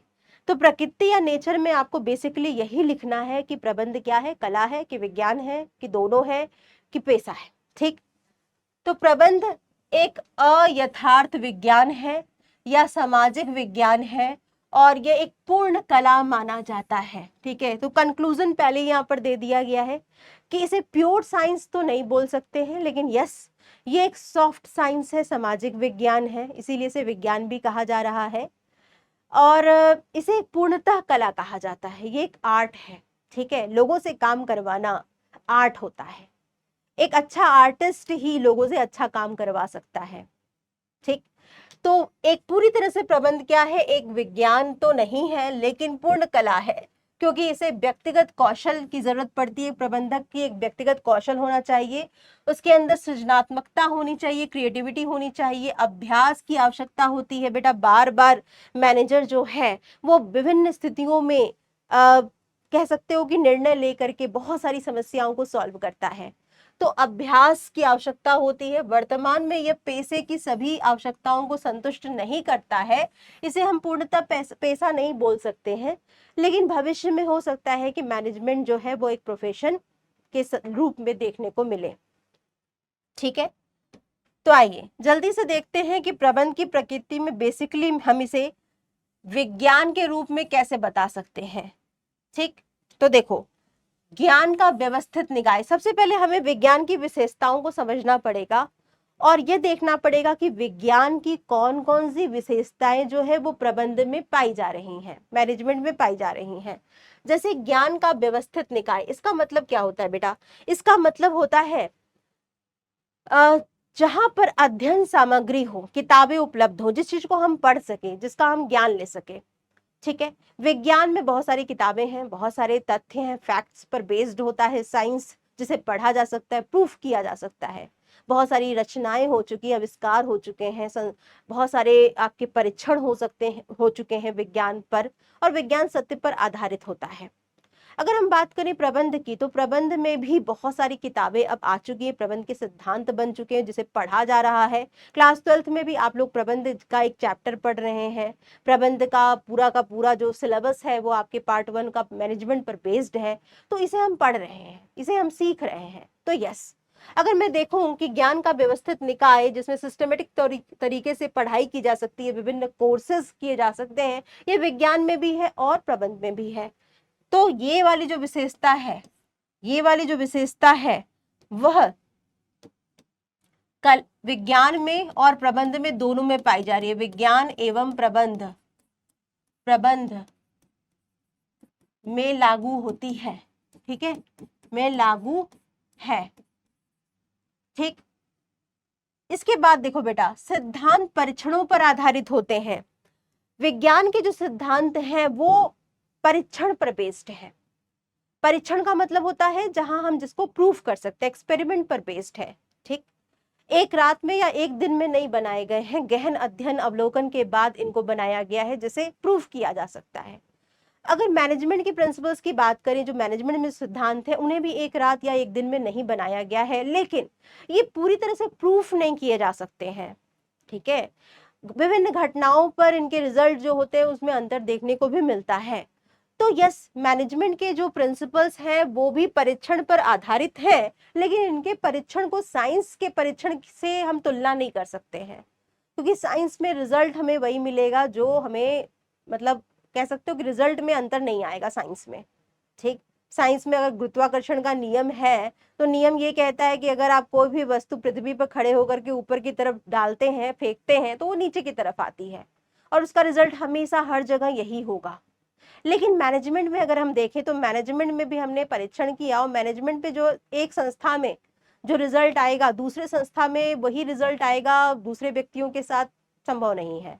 रिजल्ट में, परिणाम में अंतर देखने को मिल सकते हैं, लेकिन फिर भी हाँ, इनका अवलोकन, इन सिद्धांतों का प्रयोग बहुत सारे अभ्यास के बाद किया गया था। तो सिद्धांत परीक्षण पर आधारित होते हैं जिन्हें प्रूफ किया जा सकता है। तो विज्ञान पूर्णतः सत्य पर आधारित होता है, जिसे प्रूफ किया जा सकता है, आधारित है। ठीक है, जबकि प्रबंध के जो सिद्धांत हैं वह भी अवलोकन पर आधारित हैं, लेकिन जिन्हें प्रूफ नहीं किया जा सकता है और जो हमेशा एक जैसे परिणाम नहीं देंगे। सार्वभौमिक वैधता, ये वाला जो है बेटा, ये वाली जो विशेषता है वह पूर्णतः प्रबंध में नहीं पाई जाती है। मतलब पूर्णतः क्या, पाई ही नहीं जाती है बेटा, पूर्णतः की बात ही नहीं है, बल्कि ये तो पाई ही नहीं जाती है। ये वाली विशेषता प्रबंध में लागू नहीं होती है, प्रबंध में लागू नहीं होती है।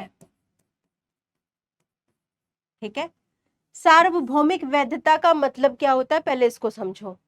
सार्वभौमिक वैधता का मतलब होता है जिस चीज का प्रयोग हम हर स्थिति में कर सकें, हर जगह कर सकें। विज्ञान के जो सिद्धांत हैं उनको हम बिल्कुल हर जगह यूज करेंगे तो रिजल्ट सेम आएगा, परिणाम सेम आएगा। जबकि प्रबंध के जो सिद्धांत है उनका जब हम प्रयोग करते हैं अलग अलग स्थितियों में, अलग अलग सिचुएशन में, अलग अलग संस्थानों में, तो रिजल्ट हो सकता है कि अलग अलग प्राप्त हो, परिणाम अलग अलग प्राप्त हो, क्योंकि लोगों से काम करवाना ही प्रबंध है और लोग जो है वो बदलते रहते हैं। लोग जो है, लोगों का काम करने का तरीका बदलता रहता है, उनकी सोच बदलती रहती है, इसीलिए सार्वभौमिक वह नहीं पाई जाती है प्रबंध के केस में। ठीक, मतलब परिणाम में अंतर आता है और हर जगह नहीं प्रयोग किया जा सकता है प्रबंध के सिद्धांतों को या प्रबंध को। प्रबंध एक कला के रूप में क्यों कहा जा रहा है, यस, कि पूर्णतः कला है, क्योंकि ज्ञान का व्यवस्थित निकाय या सिद्धांत संबंधित ज्ञान का अस्तित्व, ये वाली जो विशेषता है जिसे पढ़ा जा सकता है, बिल्कुल विज्ञान, कला को भी पढ़ा जा सकता है, कला में भी बहुत सारी किताबें आ चुकी हैं, बहुत सारी रचनाएं हो चुकी हैं, वैसे ही प्रबंध में बहुत सारे कोर्सेज हो चुके हैं, बहुत सारी रचनाएं हो चुकी हैं, किताबें उपलब्ध हैं, अतः प्रबंध को भी पढ़ा जा सकता है। व्यक्तिगत कुशलता की अगर हम बात करें, यस, एक जो आपका मैनेजर जो होता है वो अपने ज्ञान का, अपने कौशल का, अपने अनुभव का प्रयोग करके अपने तरीके से लोगों से काम करवाता है, समस्याओं को सॉल्व करता है। जैसे कि एक आर्टिस्ट जो होता है वो अपने कौशल का प्रयोग करके कोई कला बनाता है।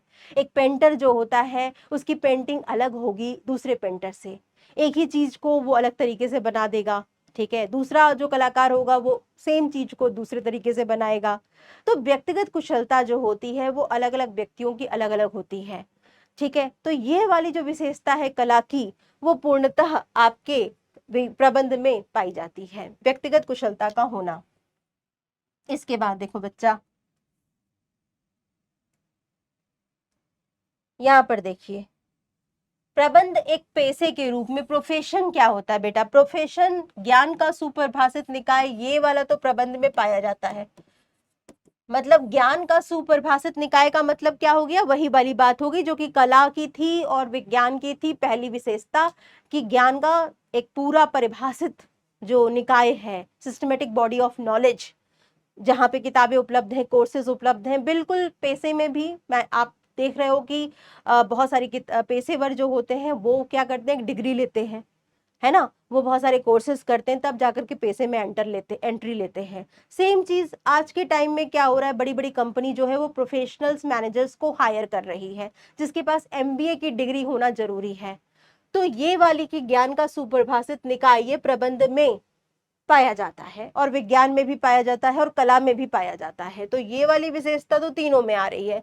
प्रतिबंधित प्रवेश, रिस्ट्रिक्टेड एंट्री, पैसे में यानी आपको वकील बनना है तो आपके पास एलएलबी की डिग्री होनी चाहिए कम से कम, ठीक है। अगर आपको डॉक्टर बनना है तो आपके पास कम से कम एमबीबीएस की डिग्री होनी चाहिए, ठीक है।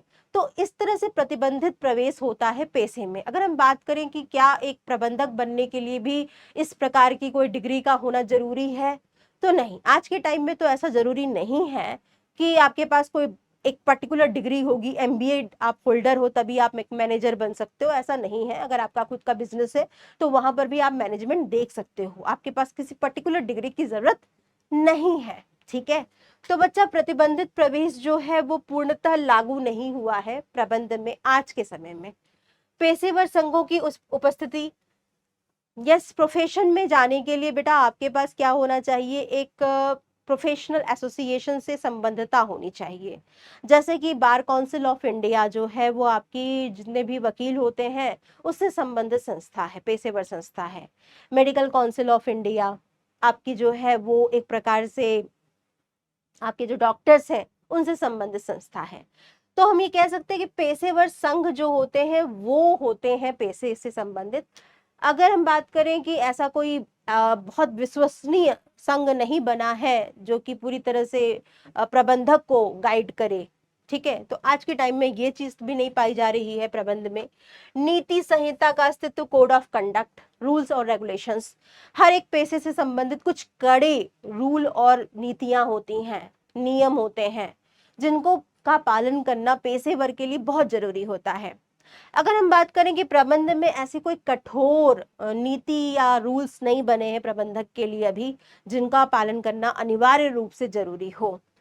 सेवा उद्देश्य, पेशेवर का उद्देश्य होता है सेवा देना अपने क्लाइंट्स को, लेकिन अगर हम बात करें मैनेजमेंट का जो मुख्य उद्देश्य होता है वो लाभ अर्जित करना होता है। हाँ, अब सामाजिक उद्देश्यों को भी ज्यादा ध्यान दिया जा रहा है, लेकिन पूरी तरह से अभी भी ऐसा संभव नहीं है कि सेवा उद्देश्य को ही प्रमुखता दी जाए, ठीक है। तो कह सकते हो कि ये सारी जो विशेषताएं हैं वो आज के टाइम में पूरी तरह से तो नहीं पाई जा रही हैं मैनेजमेंट में, लेकिन इन फ्यूचर में बहुत जल्दी ऐसा हो सकता है कि ये सारी विशेषताएं अनिवार्य रूप से देखी जाए मैनेजमेंट के फील्ड में, ठीक है। तो आज के टाइम में आप ये लिख सकते हो कि पूर्णतः पेशा नहीं बना है प्रबंध, ठीक। अब हम बात करेंगे प्रबंध के स्तर की, levels of management. Levels of management क्या होता है इसके बारे में हम लोग बातें करेंगे।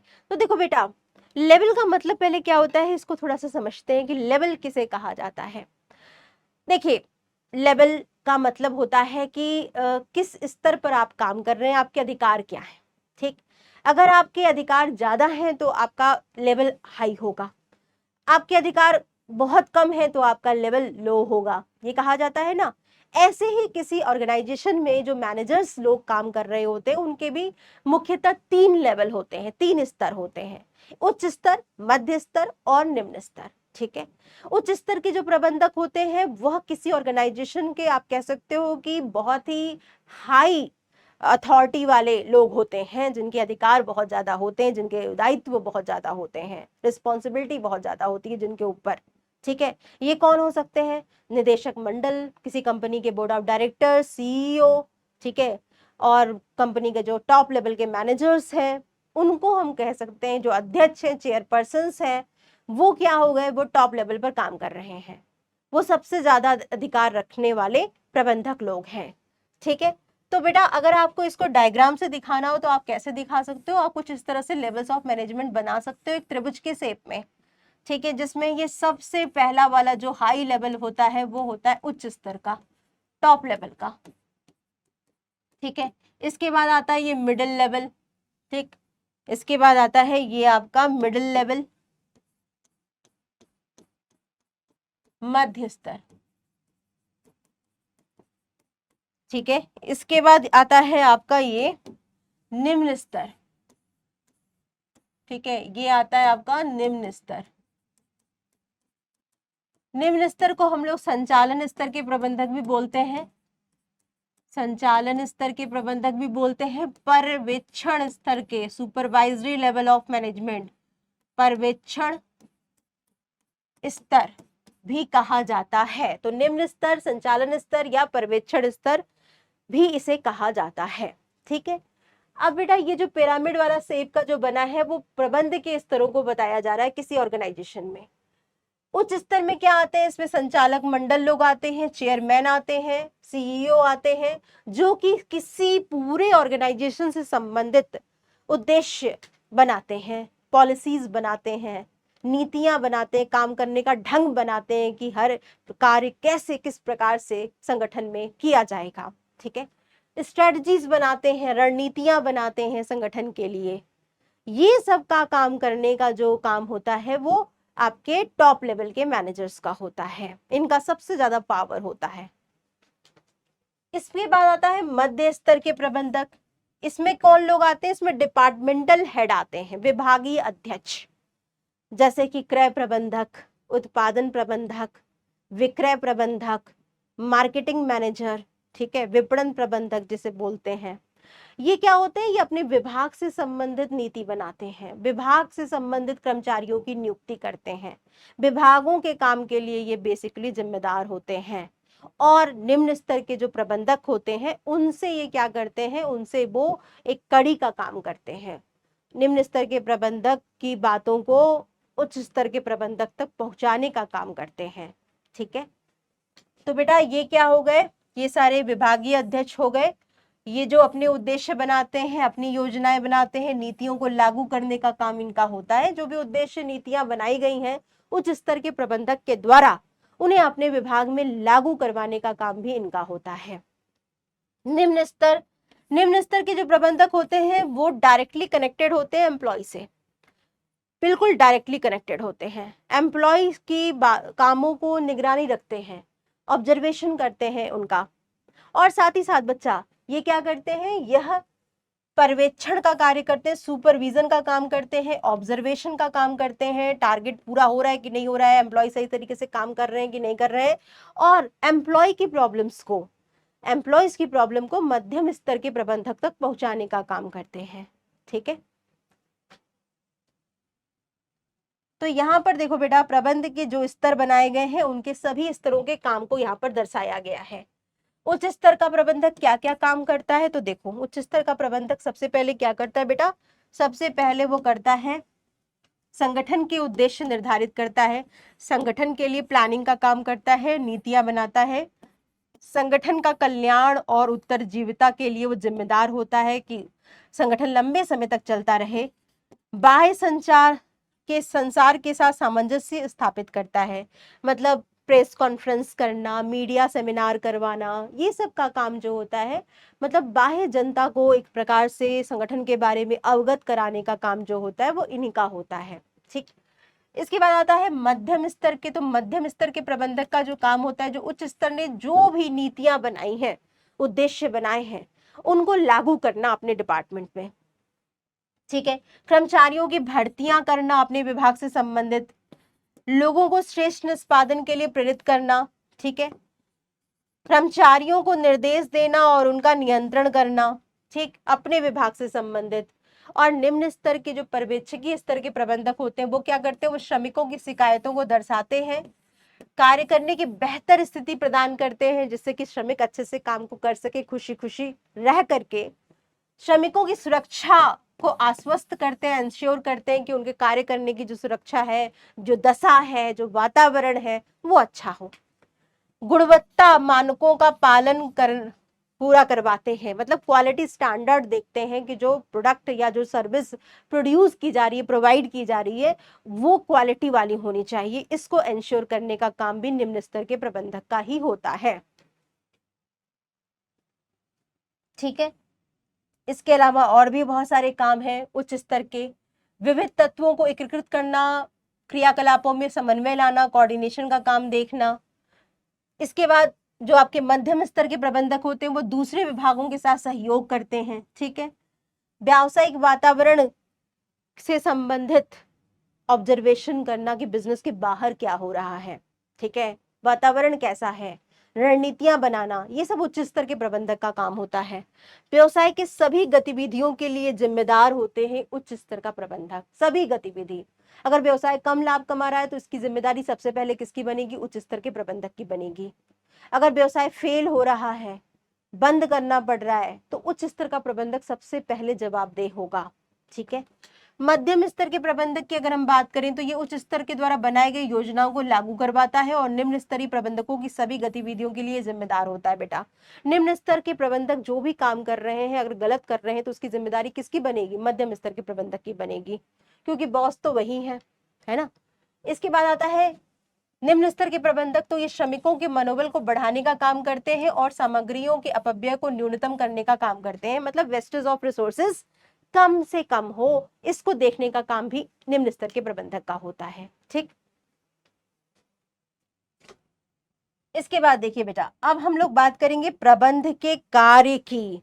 प्रबंध के कार्य, बेटा आप इस पूरे अभी 12th को पढ़ोगे तो उस 12th में ये देखने को मिला है कि प्रबंध का जो 5 मुख्यतः कार्य होता है, मैनेजमेंट का 5 कार्य होता है मुख्य, और ये पांचों काम जो होते हैं बहुत इंपॉर्टेंट है। इस फर्स्ट चैप्टर में तो आप बहुत ही शॉर्ट में प्रबंध के कार्यों को पढ़ेंगे, लेकिन जब आप चैप्टर नंबर 4 पे आओगे तो जो पहला काम होता है प्रबंध का, नियोजन, प्लानिंग, उसको पूरे चैप्टर में पढ़ाया गया है, चैप्टर नंबर 4 में। चैप्टर नंबर 5 जो है वो प्रबंध के दूसरे कार्य यानी संगठन, पूरे संगठन कार्य को पढ़ाया गया है। उसमें नियुक्तिकरण के लिए एक अलग से चैप्टर बना है और आपका निर्देशन के लिए एक अलग चैप्टर बना है, और लास्ट वाला जो कार्य है नियंत्रण, उसके लिए एक अलग से चैप्टर बना है। तो आपने देखा कि 5 चैप्टर जो हैं या 5 जो फंक्शन है वो 5 चैप्टर में पढ़ाए गए हैं, और चैप्टर नंबर 1 में तो सिर्फ बेसिक बताया गया है, सिर्फ अर्थ बताया गया है प्रबंध के कार्यों का। ठीक, तो आकार और प्रकृति को ध्यान में न रखते हुए सभी प्रबंधकों को कुछ आधारभूत कार्य करने पड़ते हैं बेटा, चाहे कोई भी ऑर्गेनाइजेशन कितनी भी छोटी हो या कितनी भी बड़ी हो। कुछ बेसिक काम जो होते हैं वो तो मैनेजर को करने पड़ते हैं बेटा। हर लेवल का मैनेजर जो होता है वो ये सारे काम करता है। कौन कौन से काम होते हैं तो आइए देख लेते हैं।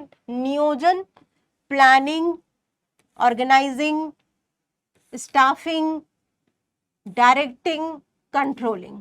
ठीक है, इसे क्या कहा जाता है बच्चा? इसे कहा जाता है, यहाँ पर अगर मैं देखूं तो आपका क्या आता है, ये देखो मैं लिख रही हूँ, नियोजन। ठीक है, ये किससे स्टार्ट हुआ है? ये नी से स्टार्ट हुआ है। संगठन, ठीक है, फिर आपका आता है नियुक्तिकरण, ठीक है, फिर आपका क्या आता है? निर्देशन, डायरेक्टिंग जिसे बोल रहे हैं, और लास्ट में क्या बोल रहे हैं? लास्ट में बोल रहे हैं हम लोग नियंत्रण। लास्ट में हम लोग बोल रहे हैं नियंत्रण यानी कंट्रोलिंग। अब जरा इसको देखो बेटा, अब जरा इसको देखो, यहां पर अगर मैं देखूं तो अंग्रेजी में से क्या लिखते हैं? PO, ठीक है, planning, organising, staffing, directing and controlling. ठीक है, तो ये हम लोग लिखते हैं इसको अंग्रेजी में। ठीक, अगर मैं बात करूं इसको हिंदी में, तो हिंदी में क्या करते हो यहाँ आप लोग? नी, जैसे मैं यहाँ पे बना रही हूँ, देखो थोड़ा सा इसे समझने के लिए, नी, ठीक है, इधर भी नी आ रहा है, इधर भी नी आ रहा है, इधर भी नी आ रहा है। मतलब आपके कितने हो गए इसमें? आपके हो गए 4 नी। ठीक है, 4 नी आ गए, 4 तो नी से संबंधित हो गए। ठीक, नियोजन, नियंत्रण, नियुक्तिकरण, निर्देशन। ठीक, 4 नी हो गए, और प्लस आपका क्या हो गया? एक ऑर्गेनाइजिंग यानी संगठन हो गया। 4 नी और एक संगठन, ये कुल मिलाकर के आपके बन जाते हैं 5 फंक्शंस या कार्य। ठीक, ये देख लो बेटा, तो यहां पर हमने क्या POSDC का, यहां पर POSDC से ना लिख करके हम 4 नी प्लस संगठन कह सकते हैं, 4 नी प्लस संगठन। तो 4 नी में क्या आ रहा है आपका? नियोजन, नियुक्तिकरण, निर्देशन, नियंत्रण और संगठन। ठीक, अब बेटा इसके अर्थ को समझना पड़ेगा। तो इसके अर्थ में अगर हम बात करें तो इस वाले नियोजन में क्या होता है, उद्देश्य निर्धारित किए जाते हैं, लक्ष्य बनाए जाते हैं, संगठन के क्या करना है, कैसे करना है, कब करना है, कौन करेगा, इसको निर्धारित किया जाता है। भविष्य में क्या हमें करना है, क्या हमें प्राप्त करना है, इसकी रूपरेखा वर्तमान में ही तैयार करना नियोजन कहलाता है, प्लानिंग कहलाता है। जैसे आप सब सोचते हैं ना कि आपका क्लास 12th में 90 एबव मार्क्स आएगा, आ जाए, उसके लिए आपने एक टारगेट बनाया है। उस टारगेट को पूरा करने के लिए आप बहुत सारे क्रियाकलापों का निर्धारण करते हैं। तो आइए जल्दी से इसको थोड़ा सा नियोजन को और अच्छे से समझते हैं कि नियोजन में बेसिकली नियोजन के अर्थ को कैसे हम बता सकते हैं। ठीक है, प्लानिंग के अर्थ को हम कैसे बता सकते हैं। तो ये देखो नियोजन नियोजन में क्या करते हैं बेटा, नियोजन में सबसे पहले हम लोग क्या करते हैं, क्या करना है, कैसे करना है, कब करना है, कौन करेगा, इसको निर्धारित किया जाता है। तो नियोजन सबसे पहले उद्देश्यों का निर्धारण करने से संबंधित होता है। उद्देश्यों का निर्धारण करना, ठीक है, निर्धारण करना, उद्देश्यों का निर्धारण करना,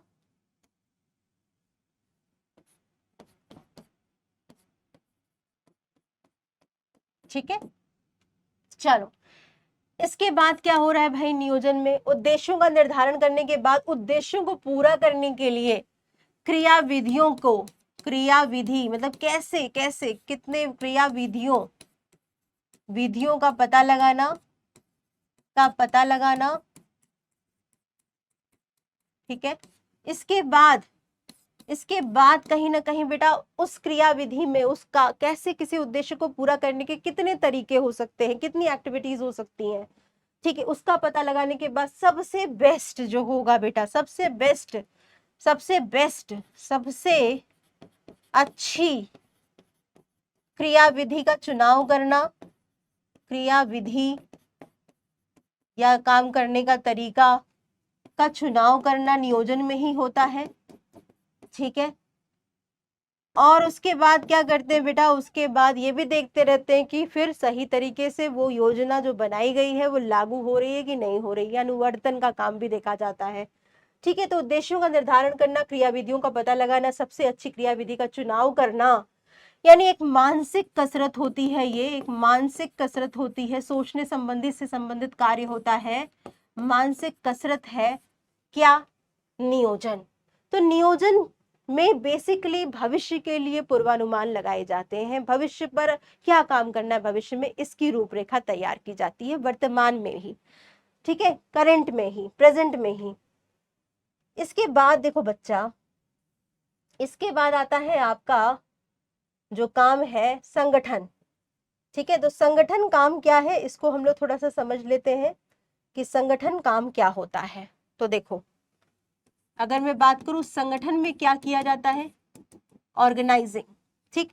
इसमें क्या करते हैं बेटा, इसमें देखते हैं कि एक ऑर्गेनाइजेशन में, एक संगठन में ऑर्गेनाइजिंग कहा जा रहा है, कार्य है, ठीक है, किसी ऑर्गेनाइजेशन का। यहाँ पर देखो बच्चा, क्या क्या काम करने हैं, मतलब कार्यों का पता लगाया जाता है, कार्यों का पता लगाया जाता है, पता लगाते हैं, ठीक है। इसके बाद एक जैसे कामों को एक विभाग बना देते हैं, एक जैसे कामों का, जैसे उत्पादन संबंधी जितने भी काम होंगे उसको एक विभाग में डाल देते हैं, विक्रय संबंधी जो सारे काम हो रहे होंगे किसी संगठन में उसको एक विभाग में बना देते हैं, विक्रय विभाग। तो एक जैसी क्रियाओं का क्या करेंगे, एक विभाग बना देंगे, यानी विभागीकरण किया जाता है, विभागीकरण किया जाता है, ठीक है। उसके बाद क्या करते हैं बेटा, विभागीकरण करने के बाद हर एक विभाग पर जो कार्य हैं, जो है उस पदों पर क्या करते हैं, पदों पर, जॉब पर अधिकार क्या है, होंगे, अधिकार एवं उत्तरदायित्व एवं कर्तव्य, उत्तरदायित्व का निर्धारण किया जाता है, हर एक पद पर, जॉब पर जो जो पद बनाए गए हैं उन पद पर क्या पद के अधिकार होंगे और क्या पद पर कर्तव्य होंगे, डिसाइड किया जाता है संगठन काम के अंदर। फिर क्या करते हैं बेटा, फिर हम करते हैं कार्यों को सौंपा जाता है, कार्यों को बांटा जाता है, को सौंपा जाता है, को सौंपा जाता है पदों पर, और अधिकार उत्तरदायित्व संबंध के आधार पर अधिकारी और अधीनस्थ, मतलब जो बॉस है और उस बॉस के अंडर में जो वर्कर आएगा, उस संबंध की स्थापना की जाती है। तो अधिकारी अधीनस्थ संबंध की स्थापना भी हो जाती है। अधिकारी अधीनस्थ, अधीनस्थ, अधिकारी अधीनस्थ संबंध, संबंध की स्थापना जो होती है वो भी संगठन काम में की जाती है। तो बेसिकली संगठन काम में विभाग बनाए जा रहे हैं, कार्य का पता लगाया जा रहा है, हर एक विभाग पर पद बना दिए गए, पदों पर क्या ड्यूटी है, क्या अधिकार होंगे उसको तय किया गया, और इसी अधिकार के और ड्यूटी के आधार पर कौन किसको रिपोर्ट करेगा, कौन किसका बॉस होगा और कौन किसका सुपीरियर है, कौन किसका सबॉर्डिनेट है, अधीनस्थ है, ये सब तय हो गया। इसे कहते हैं संगठन काम करना, ठीक। और ये एक प्रबंधक करवाता है, प्रबंधक का काम है। इसके बाद आता है बच्चा, इसके बाद आता है आप लोगों का तीसरा जो काम है, नियुक्तिकरण। नियुक्तिकरण में क्या हो रहा है, तो देखो नियुक्तिकरण में क्या किया जा रहा होता है। नियुक्तिकरण, स्टाफिंग, इसमें बेसिकली एक प्रबंधक क्या करते हैं, जब विभाग बन जाते हैं, पद बन जाते हैं, तो पदों पर लोगों को भरा जाता है। किन लोगों को, जो योग्य है, जो कुशल है, जो योग्य है, उनको भरा जाता है। अब कुशल और योग्यता का कैसे पता चलेगा बच्चा, तो ये देखो भर्तियां निकाली जाती हैं रिक्त पदों पर, रिक्त पद जो होते हैं, वैकेंट पोजीशन जो होते हैं, उस पर भर्तियां निकाली जाती हैं, ठीक है। भर्तियों से जो आवेदन मिलते हैं उन आवेदनों की काट छाट की जाती है कि एप्लीकेंट्स कौन सही हैं, कौन गलत है, कौन ठीक है। तो भर्तियां निकाली जाती हैं। भर्तियों के बाद क्या होता है बेटा, भर्तियों के बाद काट छाट करने के बाद एक प्रकार से क्या करते हैं भाई, सिलेक्शन यानी चयन का काम किया जाता है, चयन का काम किया जाता है। उसके बाद क्या करते हैं, जब चयन हो जाता है किसी चयन के लिए आप बहुत सारे टेस्ट लिए जाते हैं, एग्जाम्स किए जाते हैं, साक्षात्कार लिया जाता है, ठीक। उसके बाद भर्ती के बाद जब चयन हो जाता है तो फिर प्रशिक्षण और विकास किया जाता है बेटा। लोगों को क्या किया जाता है, उनको प्रशिक्षण और विकास का काम आता है कि भाई ट्रेंड करेंगे, उनका डेवलपमेंट करेंगे, ठीक है, उन्हें काम सौंपेंगे। तो बेसिकली ये मुख्य 3 यहाँ पर लिखे हैं मैंने, और भी बहुत सारे काम होते हैं। पहले तो मानव आवश्यकताओं का पता लगाया जाता है कि किसी संगठन में जरूरत है भी कि नहीं है। अगर जरूरत होगी लोगों की तभी क्या करेंगे, भर्तियां करेंगे, है ना। और फिर भर्तियां निकालेंगे, वैकेंसी निकालेंगे, फिर उसके बाद क्या करेंगे, चयन करने के लिए टेस्ट लेंगे, एग्जाम्स लेंगे, इंटरव्यू लेंगे। उसके बाद जब इंटरव्यू में कोई पास हो जाएगा, सिलेक्टेड कैंडिडेट, उसका फिर क्या करेंगे, उसका फिर हम लोग मेडिकल एग्जामिनेशन करवाएंगे, जांच करवाएंगे, बैकग्राउंड चेकिंग करवाएंगे, ये सब काम होगा, ठीक है। उसके बाद क्या होगा, उसके बाद उसको उसका अनुस्थापन होगा, प्लेसमेंट होगा, ओरिएंटेशन होगा, ठीक है, अभिविन्यास होगा, मतलब उसको काम दे दिया जाएगा और उसको संगठन से परिचित कराया जाएगा। उसके बाद क्या होगा, उसके बाद उसका प्रशिक्षण और विकास होगा, अगर जरूरत पड़ेगी तो उसे कार्य से संबंधित नॉलेज दिया जाएगा, कौशल का निर्माण किया जाएगा। तो ये सारी चीजें जो होती है बेटा, ये सारी चीजें नियुक्तिकरण में होती हैं, यानी योग्य उम्मीदवारों को, योग्य लोगों को पदों पर भरने की प्रक्रिया को आप नियुक्तिकरण बोल सकते हैं। प्रक्रिया को नियुक्तिकरण कहा जा सकता है, जिसमें एक व्यक्तियों को सिर्फ पदों पर भरा ही नहीं जाता बल्कि उन्हें कार्य से संबंधित ज्ञान कौशल का निर्माण भी किया जाता है, उनका विकास भी किया जाता है कर्मचारियों का, ठीक है। इसके बाद देखो बेटा, इसके बाद आता है आपका निर्देशन। तो निर्देशन में क्या हो रहा है, निर्देशन का जो कार्य है, निर्देशन, डायरेक्टिंग में बेसिकली एक प्रबंधक ये लोगों को बताता है कि उसे क्या कैसे काम करना है, ठीक है, उन्हें डायरेक्ट करता है, उन्हें मोटिवेट करता है, उनसे अच्छा काम निकलवाता है, उनको लीड करता है, नेतृत्व करता है, उनके विचारों में परिवर्तन लाता है, उनके व्यवहारों में परिवर्तन लाता है लोगों के, और उनसे कम्युनिकेट करता है, संचार करता है, जिससे कि समस्या ना आए काम करने में। तो ये सब निर्देशन होता है, इसे निर्देशन कहा जाता है। तो निर्देशन मुख्यतः में 4 तत्व आते हैं: पर्यवेक्षण करना, गाइड करना, जिसे हम बोल सकते हैं पर्यवेक्षण करना, सुपरविजन, ठीक है, उसके बाद अभिप्रेरणा, मोटिवेट करना, लोगों से बेहतर काम करवा लेना, ठीक है, अभिप्रेरणा, उसके बाद नेतृत्व करना, लोगों के व्यवहारों में परिवर्तन ले आना, नेतृत्व करना, और संचार करना यानी संप्रेषण करना। ये 4 बेसिकली जो तत्व होते हैं वो निर्देशन के होते हैं, डायरेक्टिंग के होते हैं, जो कि एक मैनेजर का काम होता है अच्छे से वर्कर से वर्क करवाने के लिए। और ये एक मैनेजर बहुत बखूबी करता है अपने संगठन में। ठीक, पर्यवेक्षण करना यानी उनको दिशा निर्देश देना, उन्हें काम कैसे करना ये बताना, उनकी जांच करते रहना, उनको मोटिवेट करना जिससे वो बहुत बेहतर तरीके से काम कर सकें, उनकी प्रशंसा करना, उन पे पेनाल्टी लगाना, दंड लगाना, जिससे कि वो डर से भी काम कर अच्छा करें, इसे अभिप्रेरणा बोलते हैं। नेतृत्व करना यानी उनके व्यवहारों में परिवर्तन लाना। कोई कर्मचारी जो है बहुत विद्रोही है, बहुत ज्यादा सुनता नहीं है, तो मैनेजर उससे इस प्रकार से उसको उसके व्यवहार को चेंज ला सकता है, नेता बन करके, नेतृत्व करके, उसको उसको फॉलो कर, मतलब उसका फॉलोवर खुद को बना करके। तो मतलब कह सकते हो कि अगर वो फॉलोवर का निर्माण कर रहा है, एक अच्छा नेता क्या होता है? एक अच्छा नेता वह नेता होता है जो लोगों के व्यवहारों में परिवर्तन ला दे, ठीक है, जो वो चाहता है वो उनसे करवा ले, ठीक। तो इसे कहते हैं नेतृत्व। संचार करना, जहां संचार नहीं होगा, कम्युनिकेशन अच्छे से नहीं होगा, काम अच्छे से नहीं हो पाएगा। तो ये सारे काम निर्देशन के अंदर किए जाते हैं।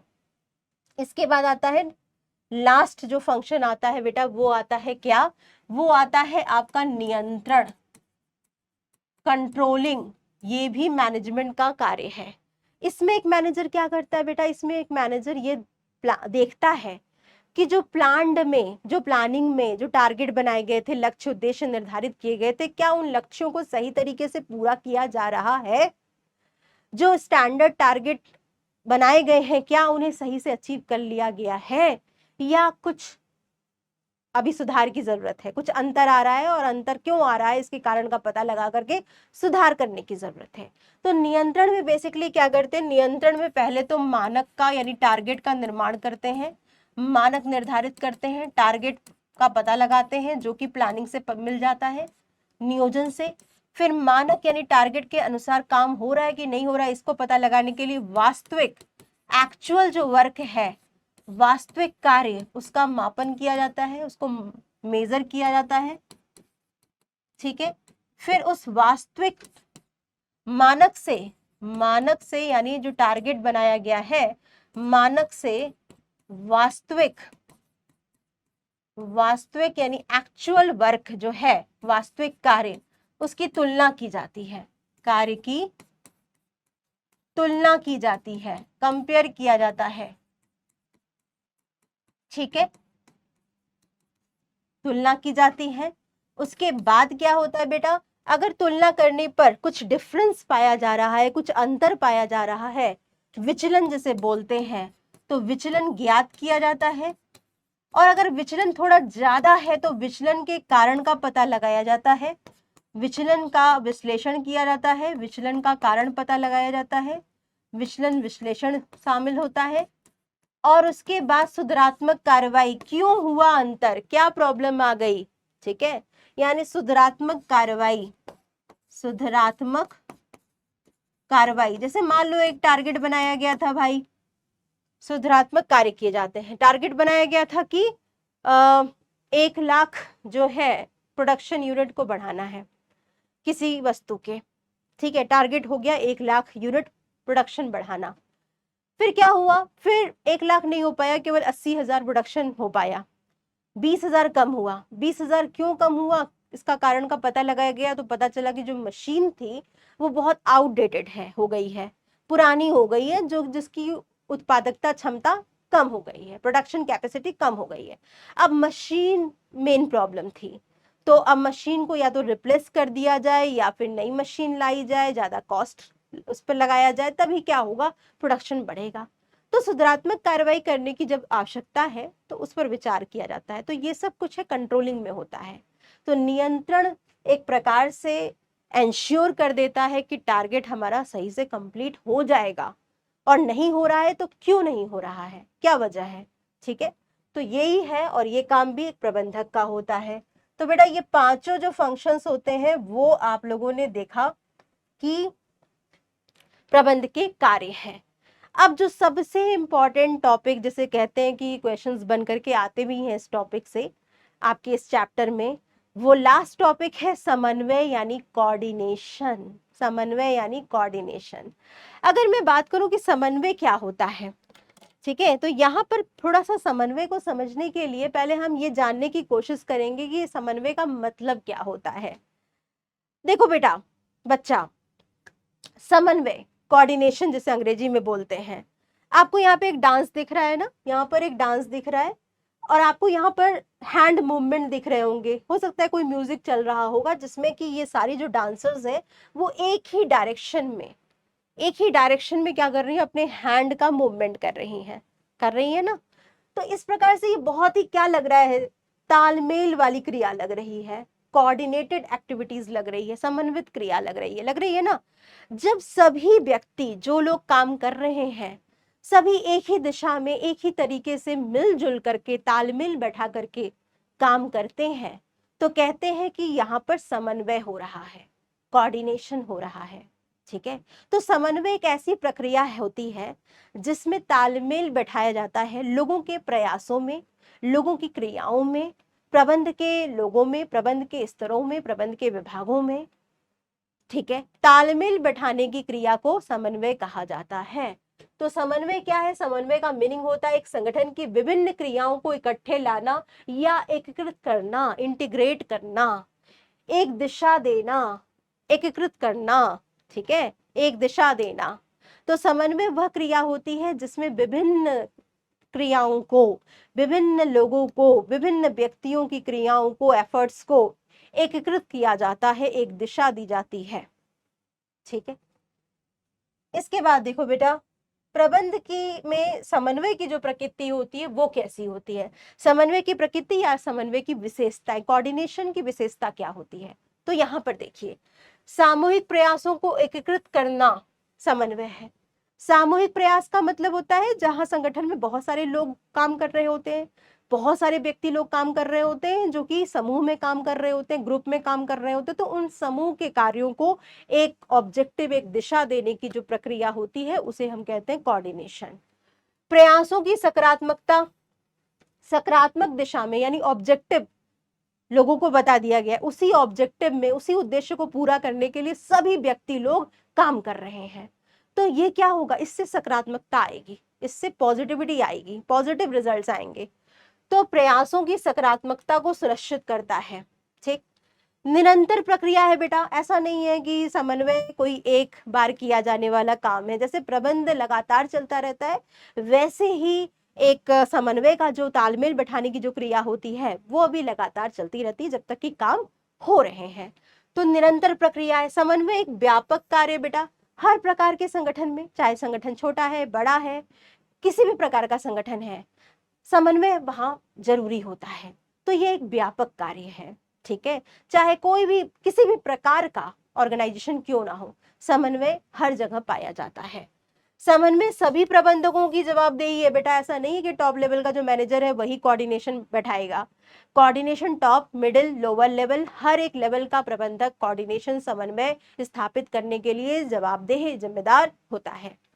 समन्वय एक ऐच्छिक कार्य है, डेलिब्रेट फंक्शन है, सोचा समझा कार्य है बेटा।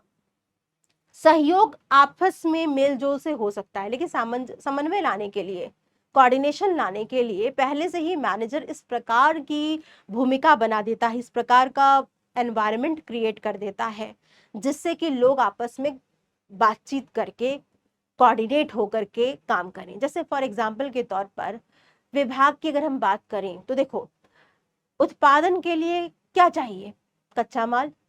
कच्चा माल कौन देगा? क्रय विभाग देगा। अगर क्रय विभाग सही तरीके से टाइम पर कच्चा माल उपलब्ध नहीं करा पाएगा तो उत्पादन सही से नहीं हो पाएगा टाइम पर, है ना। तो उत्पादन विभाग और क्रय विभाग में क्या होना चाहिए? तालमेल होना चाहिए, समन्वय होना चाहिए। तो इस प्रकार से काम ही इस प्रकार से बांटे गए हैं बेटा, विभाग ही इस प्रकार से बनाए गए हैं कि हर एक विभाग एक दूसरे से क्या करे? तालमेल बैठाए। तो समन्वय एक बड़े सोची समझी साजिश होती है, डेलिब्रेट फंक्शन होता है, इसीलिए इसे ऐच्छिक कार्य बोला जाता है कि ये सोच समझ करके किया जाने वाला कार्य है। ठीक है। इसके बाद देखो बेटा, समन्वय का महत्व अगर हम बात करें कि समन्वय का इतना महत्व क्यों है, तो यहाँ पर देखो, संगठन का आकार, जब जितना बड़ा संगठन होगा उतना ज्यादा विभाग होंगे, उतना ज्यादा लोग होंगे, उतने ज्यादा स्तर हो जाएंगे।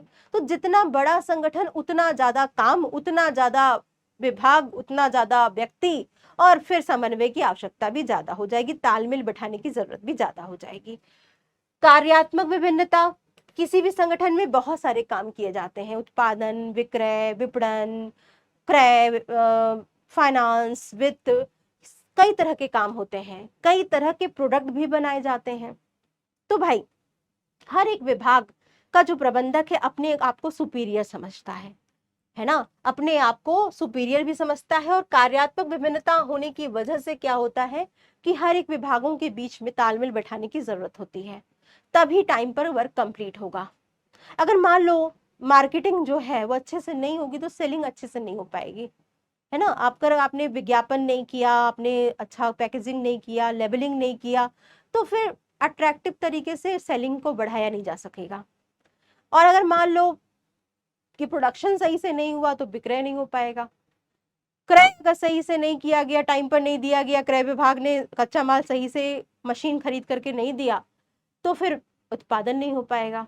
तो कार्यात्मक विभिन्नता होने की वजह से, विभिन्न प्रकार के कार्यों की होने की वजह से एक दूसरे से क्या होना होगा? एक दूसरे के लिए तालमेल बैठाने की जरूरत पड़ती है।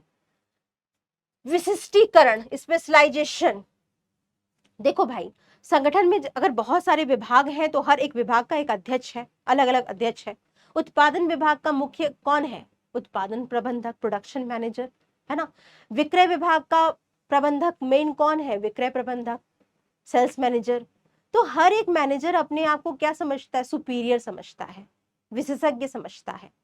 वो कहता है कि हम अपने फील्ड में विशेषज्ञ हैं, हमें दूसरे की क्या जरूरत है। तो यहाँ पर जहां पर अपने आप को लोग ज्यादा क्या समझते हैं? विशेषज्ञ समझते हैं, वहां पर समन्वय की जरूरत ज्यादा हो जाती है, कोऑर्डिनेशन की जरूरत ज्यादा हो जाती है। क्योंकि फिर क्या होता है? ईगो क्लैश होने लगता है, हम सुपीरियर हैं तो हम क्यों बात करें, है ना। और अगर हम बात नहीं करेंगे या आप जाके बात नहीं करोगे तो फिर टाइम पर काम भी नहीं हो पाएगा। तो विशेषज्ञता लाने के लिए, विशेषज्ञता ज्यादा जहां है वहां पे समन्वय की जरूरत भी ज्यादा है, ईगो क्लैश ना हो, इसीलिए तालमेल बैठाने की जरूरत भी है। तो बेटा ये तीनों जो है वो बताते हैं कि समन्वय का महत्व क्यों किसी संगठन में ज्यादा होता है, क्योंकि संगठन का आकार ज्यादा है तो समन्वय भी ज्यादा चाहिए होगा। कार्यात्मक विभिन्नता है तो फिर समन्वय की जरूरत पड़ जाती है। और विशिष्टीकरण है, जहां पर स्पेशलाइजेशन है, बहुत सारे एक्सपर्ट्स हैं अपने अपने विभागों में, वहां पर भी समन्वय की जरूरत पड़ जाती है। ठीक है। तो इन तीन वजहों से समन्वय का महत्व संगठन में बढ़ गया है। बेटा अगर सिंपल से शब्दों में देखा जाए तो हम क्या कह सकते हैं कि समन्वय जो है वो प्रबंध का सार होता है बेटा, प्रबंध का सार है, एसेंस है। बिना समन्वय के प्रबंध का कल्पना नहीं कर सकते हैं। अगर आपको प्रबंध में सफलता चाहिए तो फिर क्या करना होगा? प्रबंध में सफलता होने के लिए ये बहुत जरूरी है कि समन्वय बैठाया जाए, तालमेल बैठाया जाए, एकात्मकता लाई जाए, एक दिशा में लोगों को के प्रयासों को एक दिशा दी जाए। ठीक है, इसी को कहते हैं कोऑर्डिनेशन या समन्वय। ठीक है। तो बच्चा हमने यहाँ पर समन्वय के बारे में भी जाना कि समन्वय का महत्व क्या होता है, समन्वय क्या होता है और इसकी प्रकृति कैसी होती है। तो यहाँ पर जल्दी से एक रिकैप मारते हैं कि हमने क्या सारे टॉपिक जो जो सोचे थे आज क्या वो कंप्लीट किए हैं। तो यहाँ पर देखो बेटा, प्रबंध की अवधारणाएं यानी कॉन्सेप्ट पढ़ा हमने, फंक्शंस पढ़ा हमने, ठीक है। हमने विशेषताएं और लक्षण पढ़ी, उद्देश्य पढ़ा, महत्व पढ़ा, प्रकृति जानी कि प्रबंध की प्रकृति कला विज्ञान क्यों है, पैसे क्यों नहीं कहा जा रहा है आज के टाइम में इसको। और हमने ये भी जाना कि प्रबंध के स्तर क्या है, उच्च स्तर, मध्य स्तर और निम्न स्तर के प्रबंधक के काम क्या क्या है अलग अलग। और ये भी हमने देखा कि जो समन्वय होता है, जिसे प्रबंध का सार बोला जा रहा है, उसका इतना महत्व क्यों है। ठीक है, ये सारे पॉइंट्स हमने आज यहाँ पर कवर करने की कोशिश की है। बेटा इस चैप्टर से कितने नंबर के क्वेश्चंस आते हैं, तो इस चैप्टर से तकरीबन आपके स्टेट बोर्ड में करीब मान के चलो कि 5 से लेकर के 10 नंबर के क्वेश्चंस बन करके आते हैं। ठीक है, स्टेट बोर्ड में 5 से लेकर के 10 नंबर के क्वेश्चन चैप्टर नंबर 1 से प्रबंध की प्रकृति और उसके महत्व से बन करके आते हैं। इंपॉर्टेंट टॉपिक्स कौन कौन से हैं इसमें, तो इंपॉर्टेंट टॉपिक्स की बात करें तो प्रबंध की विशेषताएं इंपॉर्टेंट आती हैं इसमें, प्रबंध का महत्व इंपॉर्टेंट आता है, प्रबंध के कार्य इंपॉर्टेंट टॉपिक में से माने जाते हैं। ठीक है, तो प्रबंध के कार्य, प्रबंध की विशेषता, प्रबंध के महत्व और समन्वय, ये टॉपिक्स जो है वो इम्पोर्टेंट है। बाकी आपके स्टेट बोर्ड में प्रबंध के स्तर पे क्वेश्चंस बहुत कम आते हैं, केवल जो आते हैं वो आपके मान के चलो कि एमसीक्यू क्वेश्चंस आपके आ जाते हैं प्रबंध के स्तर से, या 2 नंबर के क्वेश्चंस आ जाते हैं, 1 या 2। लेकिन ज्यादातर क्वेश्चन जो है वो प्रबंध के महत्व, प्रबंध की प्रकृति या विशेषता, या फिर प्रबंध विज्ञान और कला क्यों है, दोनों क्यों कहा जाता है, इस पर क्वेश्चन आता है। ठीक, तो ये बेसिक क्वेश्चंस हैं। तो थोड़ा सा एक बार हम लोग उसको समराइज कर लेते हैं। समराइज में हमने क्या क्या पढ़ा है इसको थोड़ा सा हम देख लेते हैं यहाँ पर। तो देखो बच्चा, यहाँ पे हमने प्रबंध के बारे में जाना, प्रबंध के कॉन्सेप्ट को जाना, इसकी आधुनिक बातों को जाना, जिसमें हमने 3 वर्ड्स के बारे में देखा। कौन कौन से 3 वर्ड्स में हमने बताया कि प्रबंध क्या है। प्रबंध एक प्रक्रिया है क्योंकि इसमें बहुत सारे काम किए जाते हैं। प्रबंध क्या है, प्रबंध एक प्रभावपूर्णता के साथ लक्ष्यों को प्राप्त करने का से लोगों से काम कराने की क्रिया है। प्रभावपूर्णता होना बहुत जरूरी होता है एक अच्छे प्रबंध में, है ना। और फिर मैंने आपको कुशलता का होना बेहद जरूरी है, यानी कम कॉस्ट में काम टाइम पर कंप्लीट हो जाए, इसे कहा जाता है कुशलता। तो प्रक्रिया, प्रभावपूर्णता और कुशलता प्रबंध में जरूर होनी चाहिए। प्रक्रिया में हमने क्या देखा बेटा, प्रक्रिया में हम प्रबंध के कार्यों के बारे में पढ़े थे। प्रबंध के कार्य जिसमें मैंने आप लोगों को बताया था, क्या बताया था मैंने, कि प्रबंध के मुख्यतः आपके 5 कार्य होते हैं और एक क्रम में होते हैं। ये पांचों कार्य कौन कौन से कार्य हैं। सबसे पहले प्लानिंग की जाती है, क्या करना है, कैसे करना है, कब करना है, कौन करेगा, ये सारे निर्धारित किए जाते हैं। तो पहला आता है आपका नियोजन, ठीक है, प्लानिंग। दूसरा हमने क्या बताया था कि संगठन आता है, ऑर्गेनाइजिंग करते हैं, विभाग बनाते हैं, विभागों पर पदों पर कार्य और अधिकार बांटे जाते हैं। इसके बाद नियुक्तिकरण किया जाता है, योग्य उम्मीदवारों को चयनित किया जाता है काम करने के लिए। इसके बाद आता है नियुक्तिकरण के बाद आता है आपका निर्देशन, यानी कैसे काम करवाना है, उन्हें मोटिवेट करना, लीड करना, कम्युनिकेट करना, ये सब। और लास्ट में आता है नियंत्रण यानी कंट्रोलिंग, यानी सही तरीके से काम हो रहा है कि नहीं हो रहा है, किस सुधार की जरूरत है, उस सुधारों के बारे में भी सोचना, ये सब कुछ नियंत्रण में आ जाएगा। तो ये सारा जो है प्रक्रिया में हो रहा है, एक चरण बाई चरण हो रहा है, इसीलिए प्रबंध क्या है, प्रक्रिया है। और प्रबंध में ये 5 कार्य मुख्यतः किए जा रहे हैं। इसके बाद मैंने आपको बताया था कि प्रबंध की विशेषताएं कौन कौन सी हैं। तो ये वाला टॉपिक हमने कवर किया था, प्रबंध की विशेषताओं पर, प्रबंध की विशेषता, ठीक है, प्रबंध की विशेषता, जिसमें मैंने आपको बताया था क्या क्या कि प्रबंध क्या होता है भाई। तो यहाँ पर देखो प्रबंध क्या होता है, प्रबंध की विशेषताओं में बेसिकली हमने क्या क्या जाना था कि प्रबंध जो है वो प्रबंध व्यापक है ना, प्रबंध उद्देश्य उन्मुखी है, गोल ओरिएंटेड है, उद्देश्यमुखी है। प्रबंध क्या है, गतिशील है, ठीक है। प्रबंध क्या है, बहुआयामी है, ठीक है। प्रबंध क्या है, अदृश्य है, अमूर्त, अदृश्य, ये भी बोल सकते हो आप इसको। और प्रबंध क्या है, एक सतत प्रक्रिया है, कंटिन्यूअस प्रोसेस है, सतत प्रक्रिया है। ये बेसिकली क्या है, प्रबंध की विशेषताएं थी जो हमने देखी। इसके बाद हमने विशेषताओं के बाद प्रबंध के उद्देश्यों को जाना था। प्रबंध के उद्देश्यों में हमने क्या पढ़ा था बेटा, यहाँ पर हमने बेसिकली प्रबंध के उद्देश्यों में प्रबंध के उद्देश्य इसमें हमने बेसिकली क्या क्या देखा, इसमें हम संगठनात्मक उद्देश्य, जिसमें 3 बातें आई थी कि लाभ में कमाना, वृद्धि करना, उत्तरजीविता सर्वाइवल करना, ठीक है। सामाजिक उद्देश्य, समाज कल्याण के कार्यों को करना, उचित कीमत पर अच्छी वस्तु प्रदान करना, ठीक है। इसके बाद हमने क्या देखा था, व्यक्तिगत उद्देश्य जो कि कर्मचारियों से संबंधित होते हैं, ये प्रबंध के कुछ बेसिक उद्देश्य होते हैं, ठीक है। इसके बाद का हमने यहाँ पर प्रबंध के स्तर के बारे में पढ़ा था। प्रबंध के स्तर बताया था मैंने आप लोगों को। प्रबंध के स्तर क्या होते हैं, 3 स्तर होते हैं, है ना, 3 स्तर होते हैं। कौन कौन से, उच्च स्तर, मध्य स्तर और निम्न स्तर।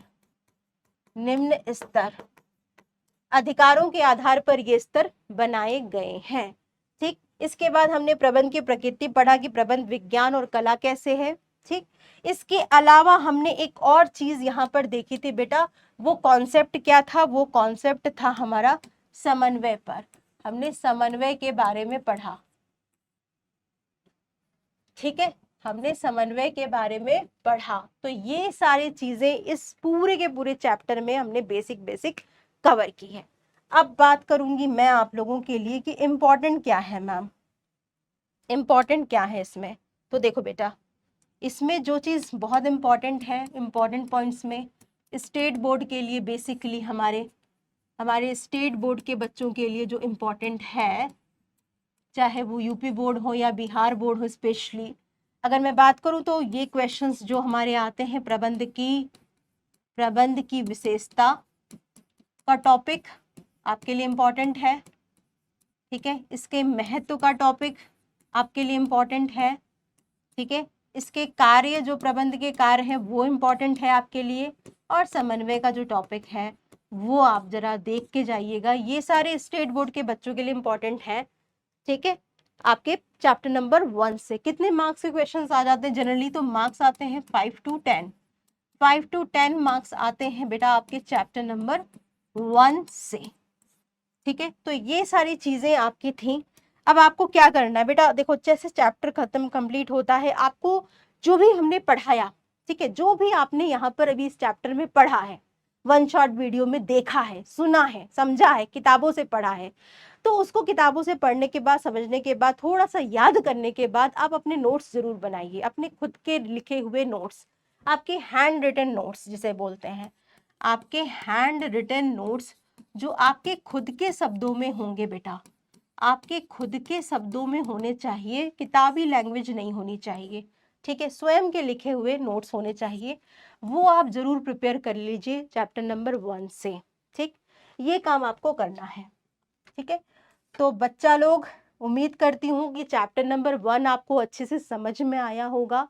आप एक बार इसको जरूर देखिए, किताबों से एक बार जरूर पढ़िए, और फिर आप रिवीजन करने के बाद रफ नोट्स को प्रिपेयर करिए। आपकी पढ़ाई जो है वो पूरी तरह से सॉलिड हो जाएगी और ये चैप्टर आपको बहुत अच्छे से समझ में आएगा, ठीक है। तो ऑल द बेस्ट, खूब अच्छे से पढ़ाई करते रहो।